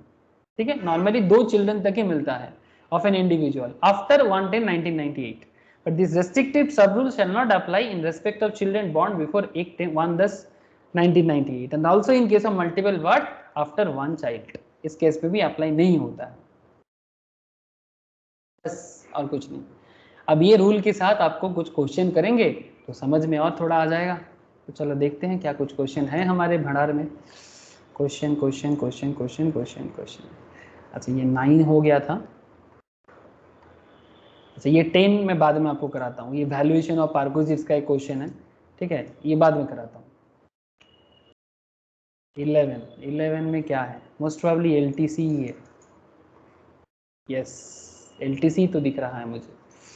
Yes, देखो तो सर क्वेश्चन एक बार रीड करो। दिख रहा है आप लोगों को? हाँ sir, mister D. Yes sir. Mister D कहाँ जा रहे हैं सर हॉलीडे पे? दिल्ली। दिल्ली घूमने जा रहे हैं। Okay, mister D went on A holiday on 25 दिसंबर 2021 को। हॉलीडे जा रहे हैं 25 दिसंबर 2021 को to Delhi with his wife and 3 children. अपने वाइफ के साथ और 3 बच्चों के साथ। एक सन है जिसका एज है 5 साल। ट्विन डॉटर्स है जिनका एज है 3 इयर्स। ठीक है, सन एंड 2 ट्विन डॉटर्स है जिनका एज है 3 साल। तो यहाँ पर कौन बड़ा सर? सन बड़ा कि ट्विन डॉटर्स बड़ा? सन बड़ा। They went by flight economy class and the total cost of tickets reimbursed by his employer was 60,000। Ticket का जो खर्चा हुआ उसके अगेंस्ट में रिम्बर्समेंट कौन किया? एम्प्लॉयर ने किया। 60,000 रुपया दिया। 45,000 एडल्ट के लिए दिया, ठीक है, और 15,000 दिया 3 माइनर बच्चों के लिए। ठीक है, माइनर है, तीनों ही माइनर है। आपको पूछा जा रहा है कि आप कंप्यूट करके बताओ एलटीसी एग्जेम्प्ट कितना होगा, लीव ट्रैवल कंसेशन एग्जेम्पशन कितना जाएगा। ठीक है, अभी देखो अमाउंट का क्या खेल यहाँ पर आपको जानने को मिलेगा। Since the son's age is more than the twin daughters, Mr. D can avail exemption for all his 3 children। जो मैं अभी आपको बता रहा था, ये जो रूल अभी आपसे बात कर रहा था ना सर, इस रूल को नोट पे, ये बड़ा इंटरेस्टिंग रूल है। यहाँ पर एग्जेम्पशंस का जो मतलब है एलटीसी पे, ये बड़ा ध्यान से देखिएगा। The exemptions refer to shall not be available to more than 2 surviving children of an individual. ये आफ्टर 1/10/1998 का खेल है। But this restrictive sub rule shall not apply in respect of children born before 1/10/1998। उनके लिए apply नहीं होगा। And also in case of multiple birth after 1 child. पहला बच्चे के बाद अगर कोई ट्विन चाइल्ड्स होते हैं तो उनके केस में भी ये अप्लाई नहीं होता है। मतलब बात क्या हो गया, रेस्ट्रिक्शन का जो खेल है वो रेस्ट्रिक्शन इनके केस में लागू नहीं होगा। तो सिंपल बात है कि तीनों बच्चे के लिए ही इनको जो कंसेशन का वैल्यू है वो मिलेगा, ठीक है। तो exemption can avail for his 3 children. The restriction of 2 children is not applicable to multiple births after 1 child. The holiday being in India and the journey being performed by air economy class, है ना, सब कुछ एकदम rule के मुताबिक चला है। and the entire reimbursement made by the employer is fully exempt, मतलब ये पूरा का पूरा 60,000 क्या हो जाएगा, एग्जेम्प्ट हो जाएगा। बोलो सर, ये है एलटीसी की कहानी, समझ में आ रहा है? Yes sir. ठीक है, ये सब मतलब बेसिकली टैक्स क्या है सर, टैक्स कुछ नहीं है। मतलब ऐसे एक गाना है ना, हिंदी में एक गाना है, गाना क्या है, ऐसे बोलते हैं कि जिंदगी और कुछ भी नहीं तेरी मेरी कहानी है, या फिर ऐसा कुछ लाइन है ना। हाँ, मुझे लाइन पूरा याद नहीं आ रहा है, मतलब इतना याद आ रहा है कि जिंदगी और कुछ भी नहीं तेरी मेरी समथिंग कुछ बोलते हैं। तो जब भी मैं टैक्स पढ़ता हूँ या पढ़ाता हूँ तो मुझे एक ही चीज़ याद आता है, टैक्स तो और कुछ भी नहीं प्रोविजंस की कहानी है, ठीक है। तो जैसे प्रोविजंस बोलेगा उसके हिसाब से इसका हिसाब किताब बैठेगा, सिंपल बात है सर। टैक्स तुम तो कुछ भी नहीं, प्रोविजंस की कहानी। तो ये रहा एक खेल। अच्छा, इसी क्वेश्चन के साथ एक जुड़ा हुआ क्वेश्चन है, ये जुड़ा हुआ क्वेश्चन क्या है, चलो देखते हैं। जो इलस्ट्रेशन सभी आपने देखा, इस इलस्ट्रेशन 11 में, will there be any difference if among his 3 children the twins were 5 years old and the sons 3 years old? अरे, अगर ट्वीन का उम्र 5 साल का होता और सन का उम्र 3 साल का होता तो कितना एग्जेम्पशन मिलता?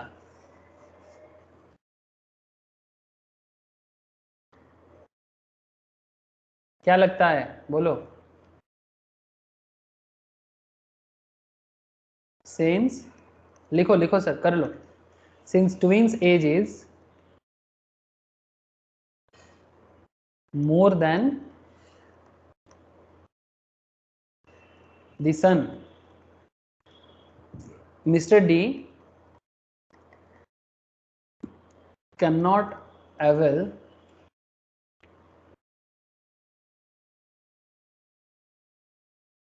for exemption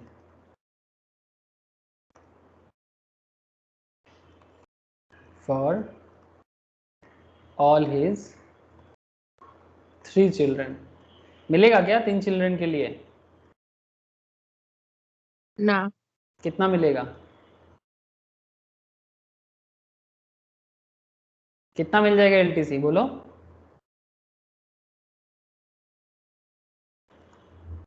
LTC exemption can be availed in respect of only एक बच्चा या 2 बच्चा? दो। Thank you sir. 2 रूल याद करो, है ना, बस याद करो इसको। रूल क्या था, available to more than 2 surviving, available to मतलब refer to shall not be available to more than 2 surviving, shall not be available to more than 2 surviving, ठीक है। मतलब 2 बच्चा मैक्सिमम उनको मिल सकता है, ठीक है, मैक्सिमम 2 बच्चा मिल सकता है। तो since twins age is more than the son, twins age is more than the son, Mr. D cannot avail for exemption for all his 3 children, and LTC exemption can be availed in respect of only 2 children, only 2 children। अब हिसाब क्या हो जाएगा बताओ, समझ तो गए, हिसाब बताओ। तो फिर टैक्सेबल कितना होगा, एक बच्चे का कितना होता है? 5,000। 15,000 था ना टोटल में, बच्चों लोगों के लिए Yes, sir. 15,000 था, टोटल 60,000 दे रहा था, 45,000 फॉर एडल्ट एंड 15,000 फॉर बच्चे लोगों के लिए। तो 15,000 इंटू 1/3, तो ये 1 बच्चे का क्या हो जाएगा, टैक्सेबल। तो फिर ये टैक्सेबल है ना सर? तो फिर Yes, sir. एलटीसी एग्जेम्पशन कितना हो जाएगा फिर?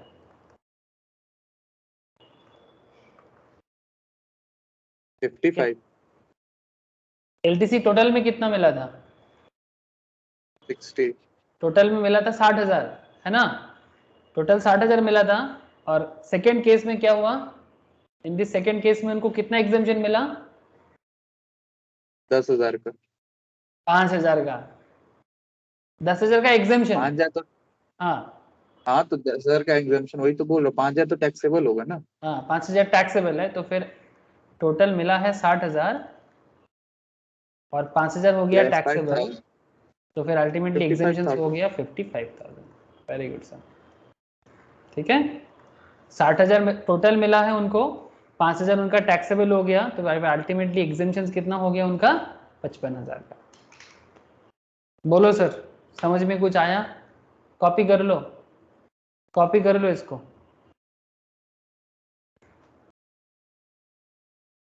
एक इंटरेस्टिंग खेल देखा आप लोगों ने?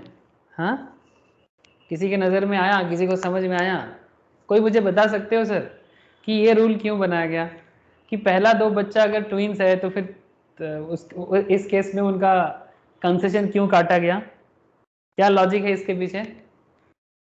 किसी के मन में चल रहा है? चौथा, शुभश्री, एज रोशनी, कोई भी फैक्टर। बता सकते हैं? हाँ, सर वो एज फैक्टर।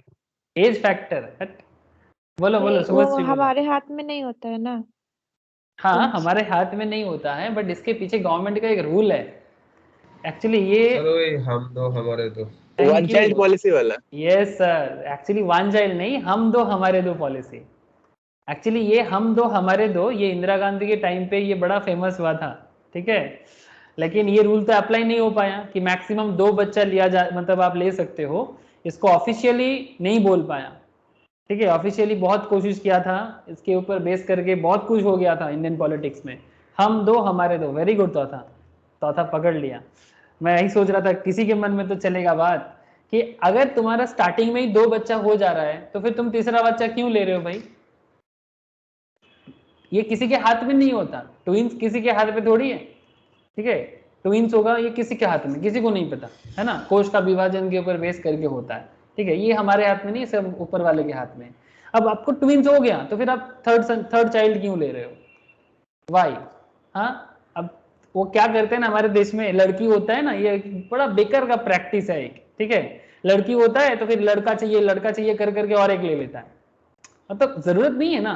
अब दो बच्चा आपको हो गया, ऐसे ही देश का पॉपुलेशन इतना भारी है, फिर मानो तीसरा बच्चा भी लड़की है, फिर चौथे बार फिर बच्चे के लिए जाएगा, फिर लड़का के, ऐसे करते करते तीन तीन चार चार लड़की, उसके बाद एक बेटा, मतलब ऐसे कर करके देश का पॉपुलेशन का क्या हालत करके रखा है, ठीक है।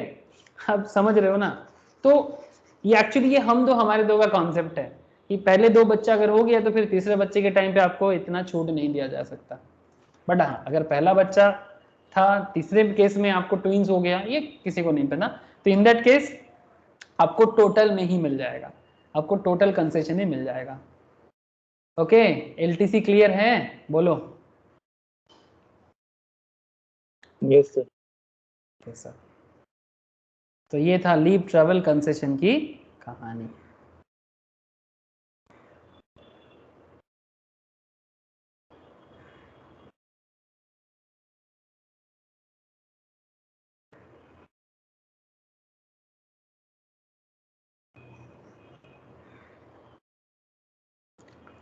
अच्छा, और कुछ क्वेश्चन देखते हैं क्या है। ये क्वेश्चन है, घर पे ट्राई करना थोड़ा। क्या क्वेश्चन है? Compute the taxable value of perquisites in respect of medical facility received by mister G from his employer during 21-22। Try must, ठीक है, मस्ट ट्राई। इजी क्वेश्चन है, इतना बहुत कुछ झमेला वाला नहीं है, बट एक बार ट्राई करना। ये क्या है, ये क्या है, ये क्या है? Mr. C, a finance manager in ABC Limited company, has provided him with a rent-free unfurnished accommodation in Mumbai. He gives you the following particulars: basic दिया 6,000 per month का, dearness allowance 2,000 per month का, 30% is for retirement benefit, bonus दिया 1,500 per month का. Even though the company allotted the house to him on 1/4/21, he occupied the same only from 1/11/2021. Calculate the taxable value of the Pakusit assessment year 22-23. ये question पे जैसे भी दिया है आप बताओ।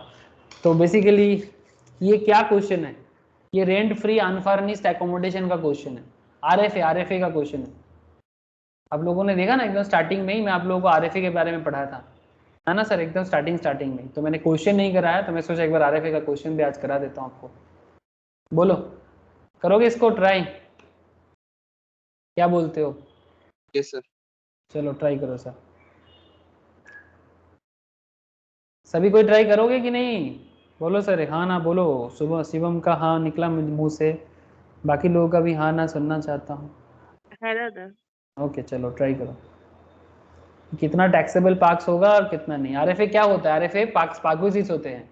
आपको अगर कंपनी की तरफ से रेंट फ्री एकोमोडेशन मिलता है, चाहे फर्निश्ड हो अनफर्निश्ड हो, उसका अलग रूल भी है, आप लोगों को प्रोफार्मा में लिखा हुआ है ना? तो आप एक बार ज़रूर गो थ्रू करो उसको, भूल गए तो देखो चेक करो। चलो सर ट्राई करो, मैं भी आता हूँ आपके साथ।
चलो सर मैं भी करता हूँ, मेरे साथ साथ करो कम से कम। ओके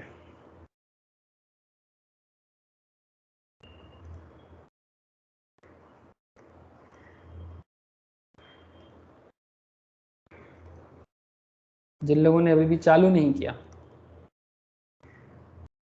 इलस्ट्रेशन 14 है ये 14। अच्छा, क्वेश्चन आरएफए का है, रेंट फ्री एकोमोडेशन का। Okay very good sir. तो क्वेश्चन क्या है?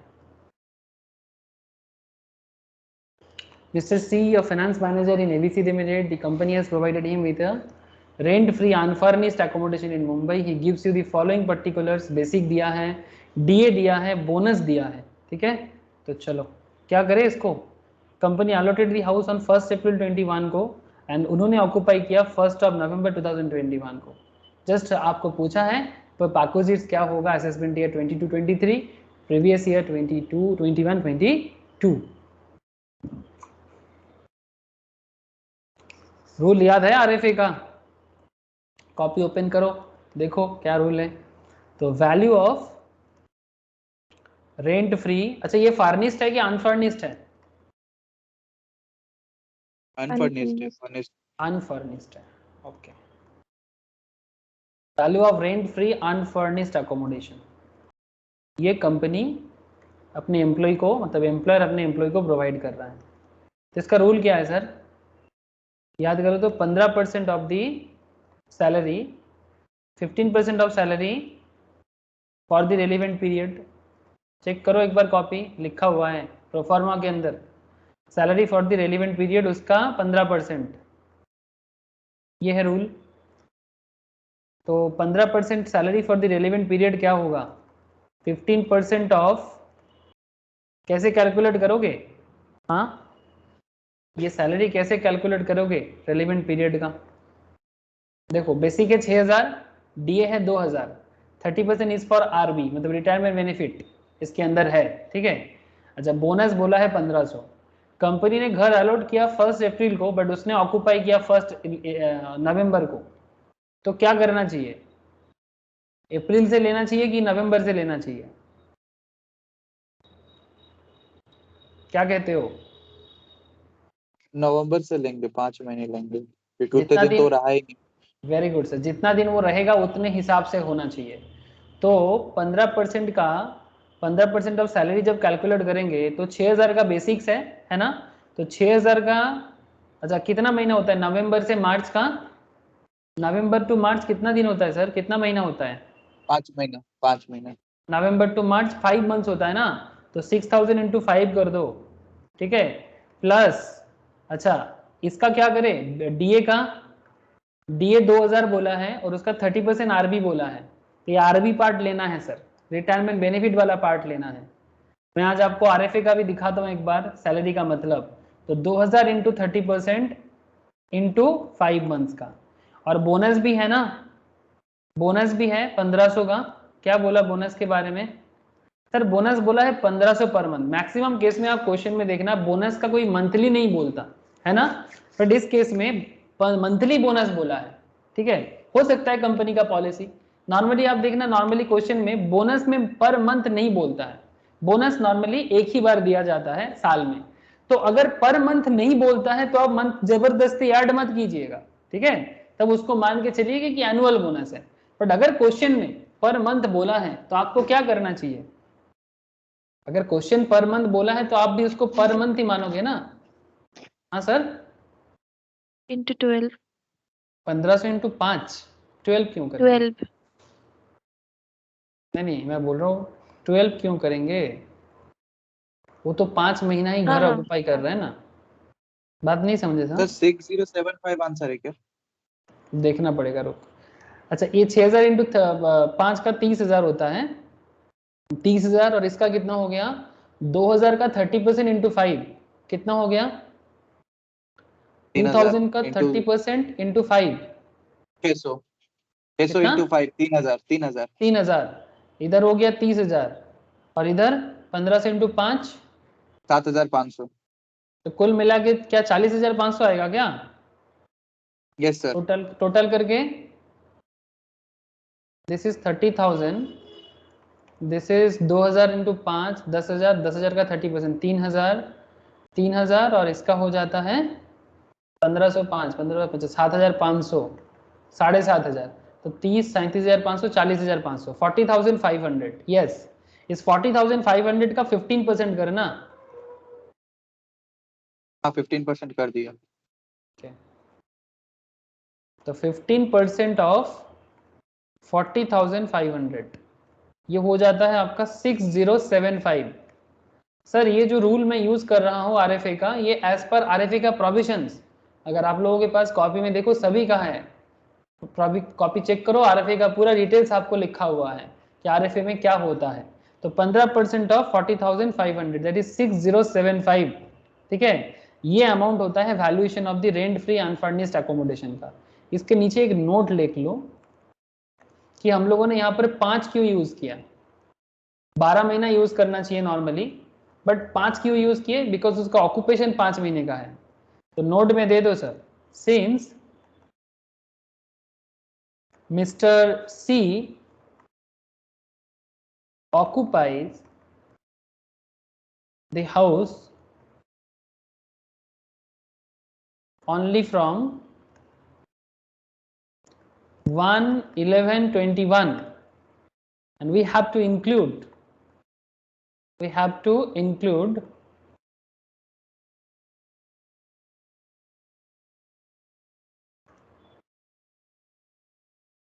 the salary due to him in respect of months, in respect of months during which he has occupied the accommodation, वो जब से अकोमोडेशन ऑक्यूपाई किया है।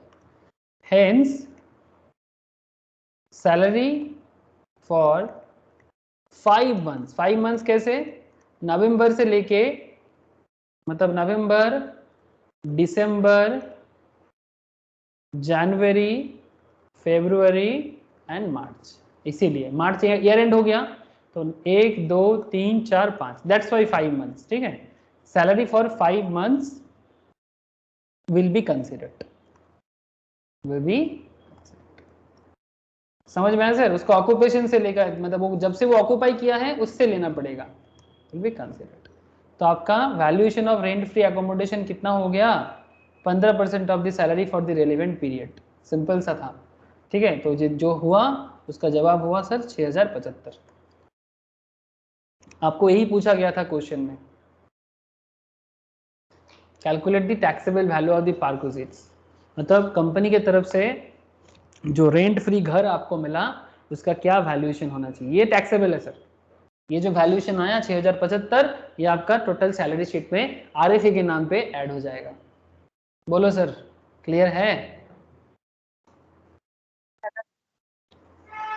Yes sir. ये आरएफए बड़ा लंबा चौड़ा प्रोविजंस है। अगर आपको आरएफए याद है तो एक बार मैं आपको आरएफए फिर से याद दिला देता हूँ। चलो, याद होना चाहिए, मैंने आरएफए के बारे में बहुत चर्चा किया था, मोस्ट प्रोबेबली फर्स्ट या सेकंड लेक्चर्स में सिर्फ आरएफए ही आरएफए, सारा दिन तक आरएफए ही बात किया था, मुझे पूरा याद है। अच्छा नहीं, ये वाला नहीं, समझ में कहाँ गया भाई आरएफए का details? Charge, house rent, gratuity, pension, leave, ये सब कर लिए। अच्छा एलटीसी भी हो गया, अच्छा प्रोविडेंट फंड भी हो गया था। आरएफए कहाँ गया भाई?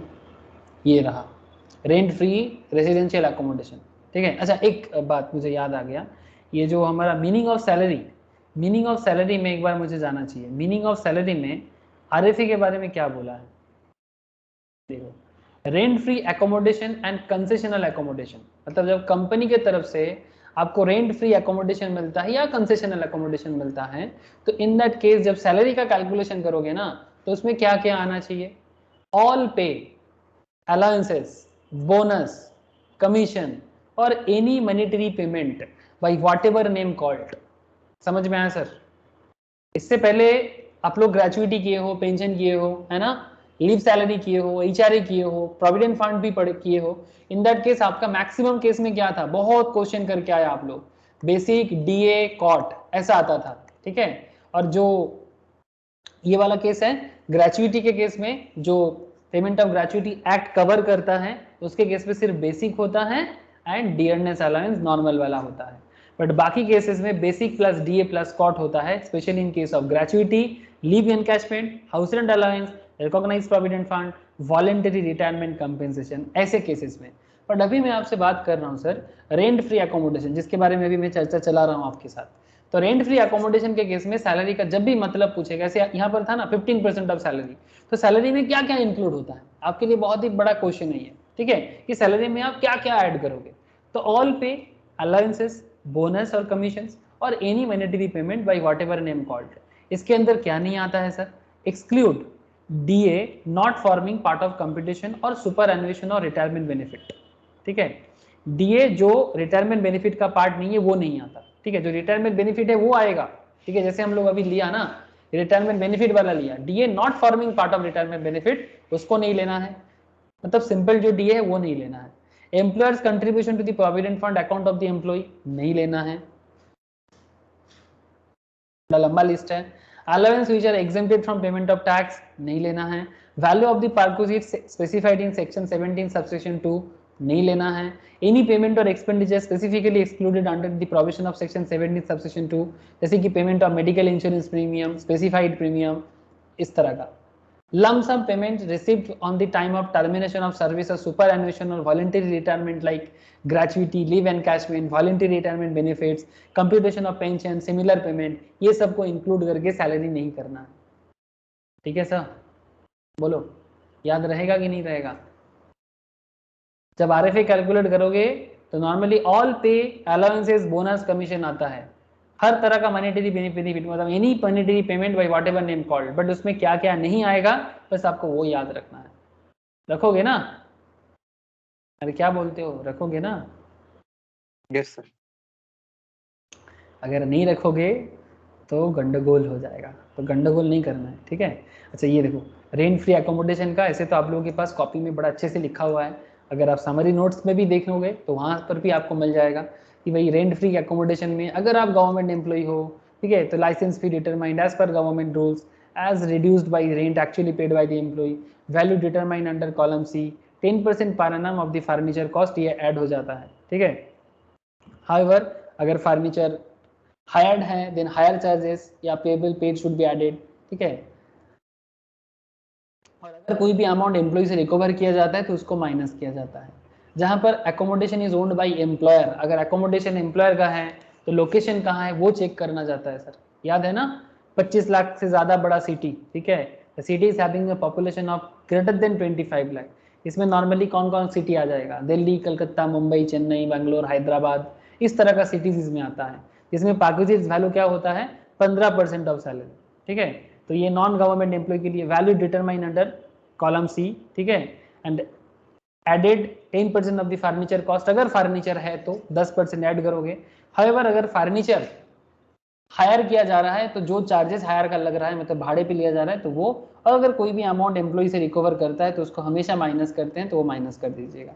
अगर सिटी का पॉपुलेशन 25 लाख से कम है, 10 लाख से ज़्यादा है, 2001 के सेंसस के हिसाब से 10% ऑफ सैलरी परक्विजिट्स में जाते हैं, इन अदर एरियाज में 7.5% ऑफ दी सैलरी, ठीक है।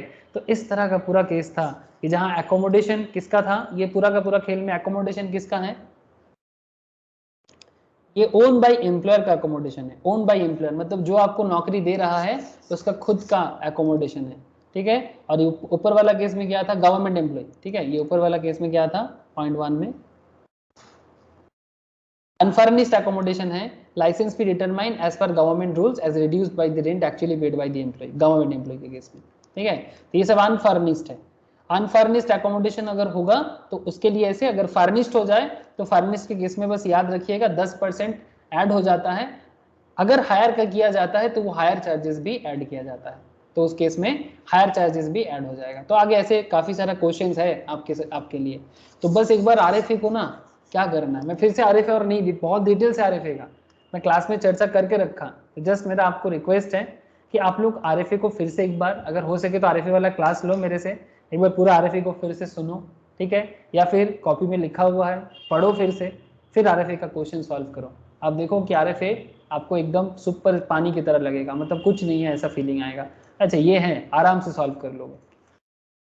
अच्छा अच्छा ये वाला क्वेश्चन तो समझ में आया, सेम क्वेश्चन पे क्या ये हो सकता है, देखो तो एक बार, using the data given in the previous illustration, मतलब इलस्ट्रेशन 14 का ही डेटा यूज करना है। Just ask compute the value of the perquisites if Mr. C is required to pay a rent of 1000 per month to the company for the use of this accommodation। क्या कहते हो, question वही है, बस इसमें mister सी जो है वो कंपनी को 1000 टाका करके पर मंथ का रेंट पे कर रहा है, क्या बोलते हो क्या होगा,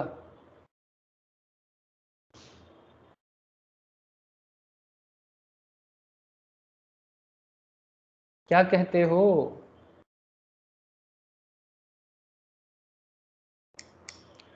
परक्विजिट्स वैल्यू पूछेगा आपको, सेम डेटा है, same data, rent rent minus हो जाएगा ना जो वैल्यू निकाला था आरएफए का। यस सर, जो वैल्यू आपने निकाला था वहां से जो अमाउंट पे कर रहे हो ना वो वैल्यू माइनस हो जाएगा। वेरी गुड सर, चलो मैं लिखा के देता हूँ question, very good sir, rent recovered from employ हो रहा है ना, मैं डिटेल्स में लिखा देता हूँ थोड़ा सा। यस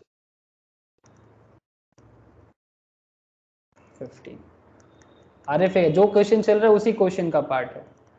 अच्छा आरएफए फर्स्ट ऑफ ऑल लिखो,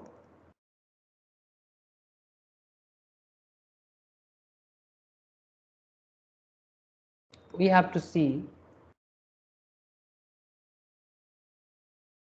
whether there is a concession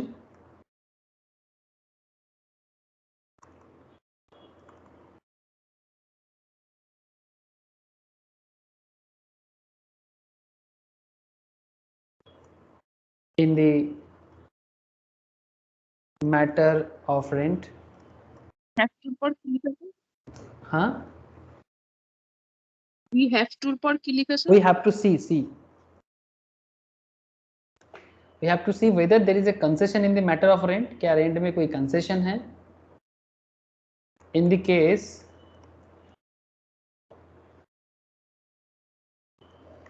of accommodation owned by the employer. Okay, मतलब एम्प्लॉयर का खुद का अकोमोडेशन है, एम्प्लॉय को दे रहा है, owned by the employer in cities मतलब ऐसे शहर में हैविंग पॉपुलेशन, मैं थोड़ा डिटेल्स में लिखा दे रहा हूँ, आपको जरूरी नहीं कि आप हमेशा इसे डिटेल्स में लिखना पड़े, जरूरत पड़ने से लिखना पड़ेगा, डिपेंड करता है क्वेश्चन में कितना मार्क्स है, छोटा क्वेश्चन है तो इतना जरूरी नहीं है, एमसीक्यू है तो डायरेक्ट कर सकते हो, ठीक है, कैलकुलेशन देख के ही समझ में आपको आ जाएगा, लेकिन अगर थोड़ा डिटेल्स प्रोविजन मांगता है तो फिर आप प्रोविजंस को लिखोगे। अच्छा, क्या हो गया, when there is a concession in the matter of rent in the case of accommodation owned by the employer in cities having population greater than 25 lakh, मतलब बिग सिटीज जो है, there would be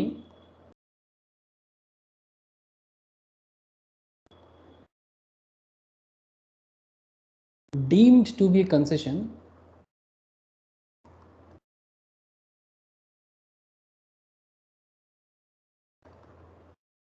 in the matter of rent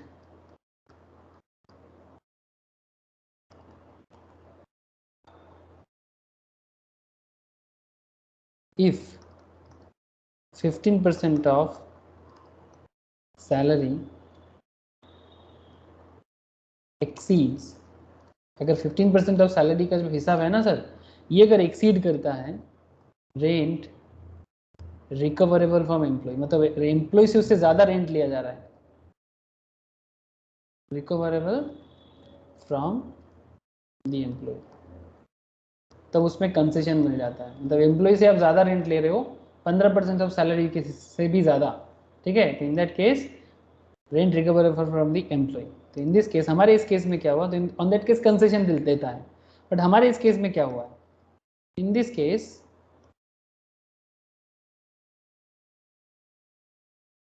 15% of salary कितना है sir,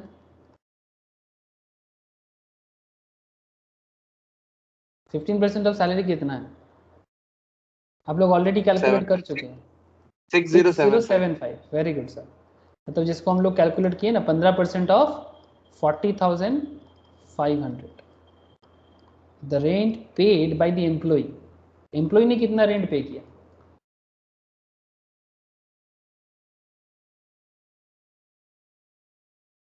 employ ने कितना rent पे किया sir, बोलो क्वेश्चन क्या बोला आपको, 1000 पर मंथ है ना, सेम क्वेश्चन है, 5000 हाँ 5 महीने रहा है, 5 महीने रहा है तो 5000, तो rent paid by the employ ₹5,000,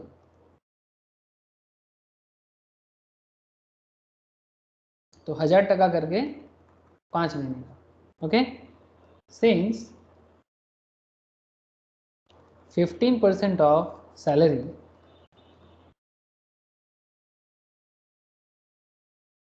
exceeds the rent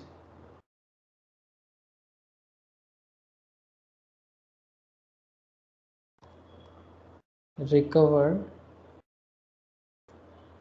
from employee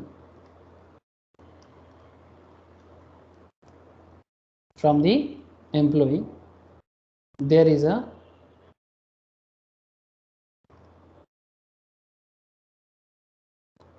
deemed concession, मतलब मान लेते हैं ऐसा, in the matter of rent there is a deemed concession in the matter of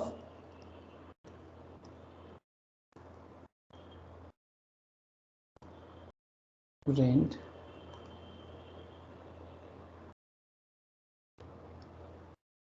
once there is a deemed concession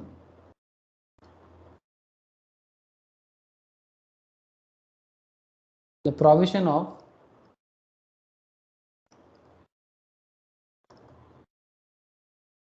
rule 3 subsection 1 would be applicable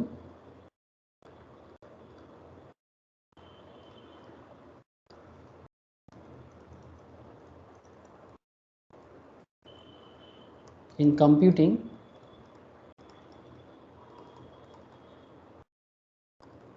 taxable parks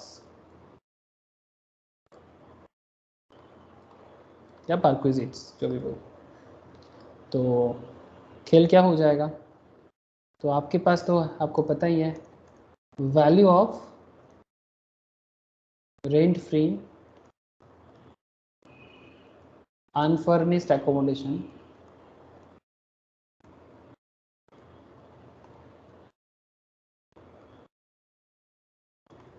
this is 6075। यहाँ से less कर दो rent paid bye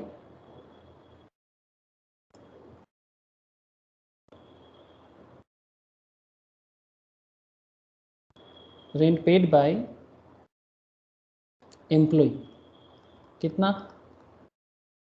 1000 into 5000। सो ये less हो जाएगा, और जैसे ये लेस हो जाएगा ये अमाउंट हो जाएगा 1075, और रील 3 सबसेक्शन 1 के हिसाब से ये जो पार्क्विजिट्स वैल्यू है ये कम हो जाएगा, इसको कंसेशन कर दिया sir. Perquisites value of unfurnished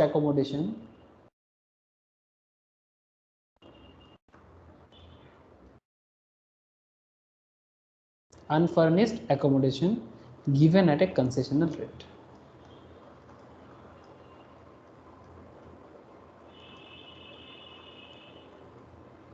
तो that is 1075। This is your answer.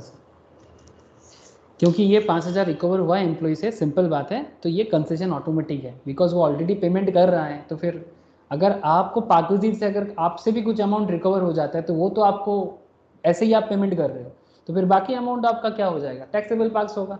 Simple बात है, इसमें लॉजिक एकदम सिंपल काम कर रहा है, इसमें और कुछ नहीं है, चाहे वो कितना भी प्रोविजंस ये वो बताएं, बट ये सिंपल लॉजिक से ही समझ में आ रहा है कि भाई क्योंकि मेरा 5000 में एम्प्लॉय खुद दे रहा है तो फिर 6075 में से मतलब ये लेस हो जाएगा 5000, तो 1075 हो जाएगा कंसेशनल रेंट। बोलो सर, क्लियर है या नहीं? Illustration 14-15 RFA yes sir.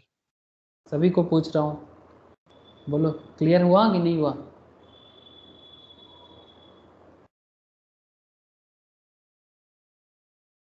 रोशनी, शुभश्री, नील, ज्योति Yes, तथा sir. किस्सा क्लियर है ना सर? है दादा, ओके है दादा।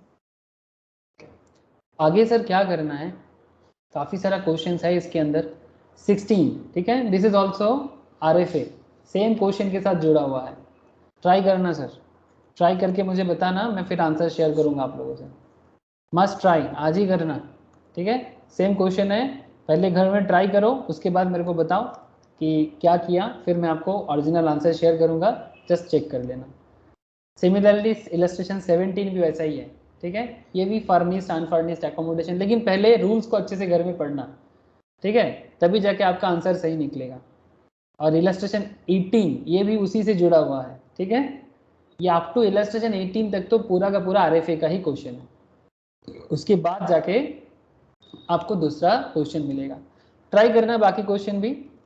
इसके अंदर 25 क्वेश्चन है टोटल, इलस्ट्रेशन 25, मतलब मैं पहले आपको 4 क्वेश्चन दिया पार्ट 1 में, ठीक है, और उसके बाद यहाँ पर मैंने बाकी क्वेश्चन नंबर 5 से लेके मतलब 20 क्वेश्चन यहाँ पर दिया मैंने, 21 क्वेश्चन। तो टोटल यहाँ पर इलस्ट्रेशन हो गया 25, और इधर समरी नोट के अंदर भी आपको मिल जाएगा ऑलमोस्ट 5 क्वेश्चन, तो ऑलमोस्ट 30 क्वेश्चन आपने सैलरी से प्रैक्टिस कर ली, ठीक है।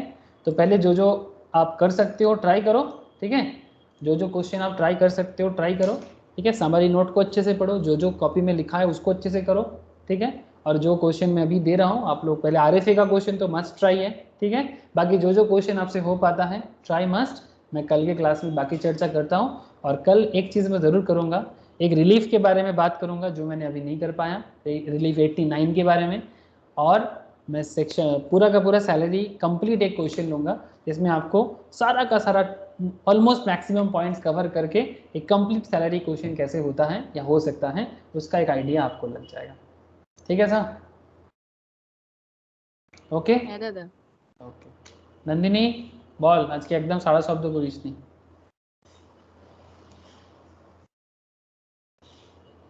ओके सर, ठीक है, फिर मैं शेयर कर देता हूँ, प्रैक्टिस करो।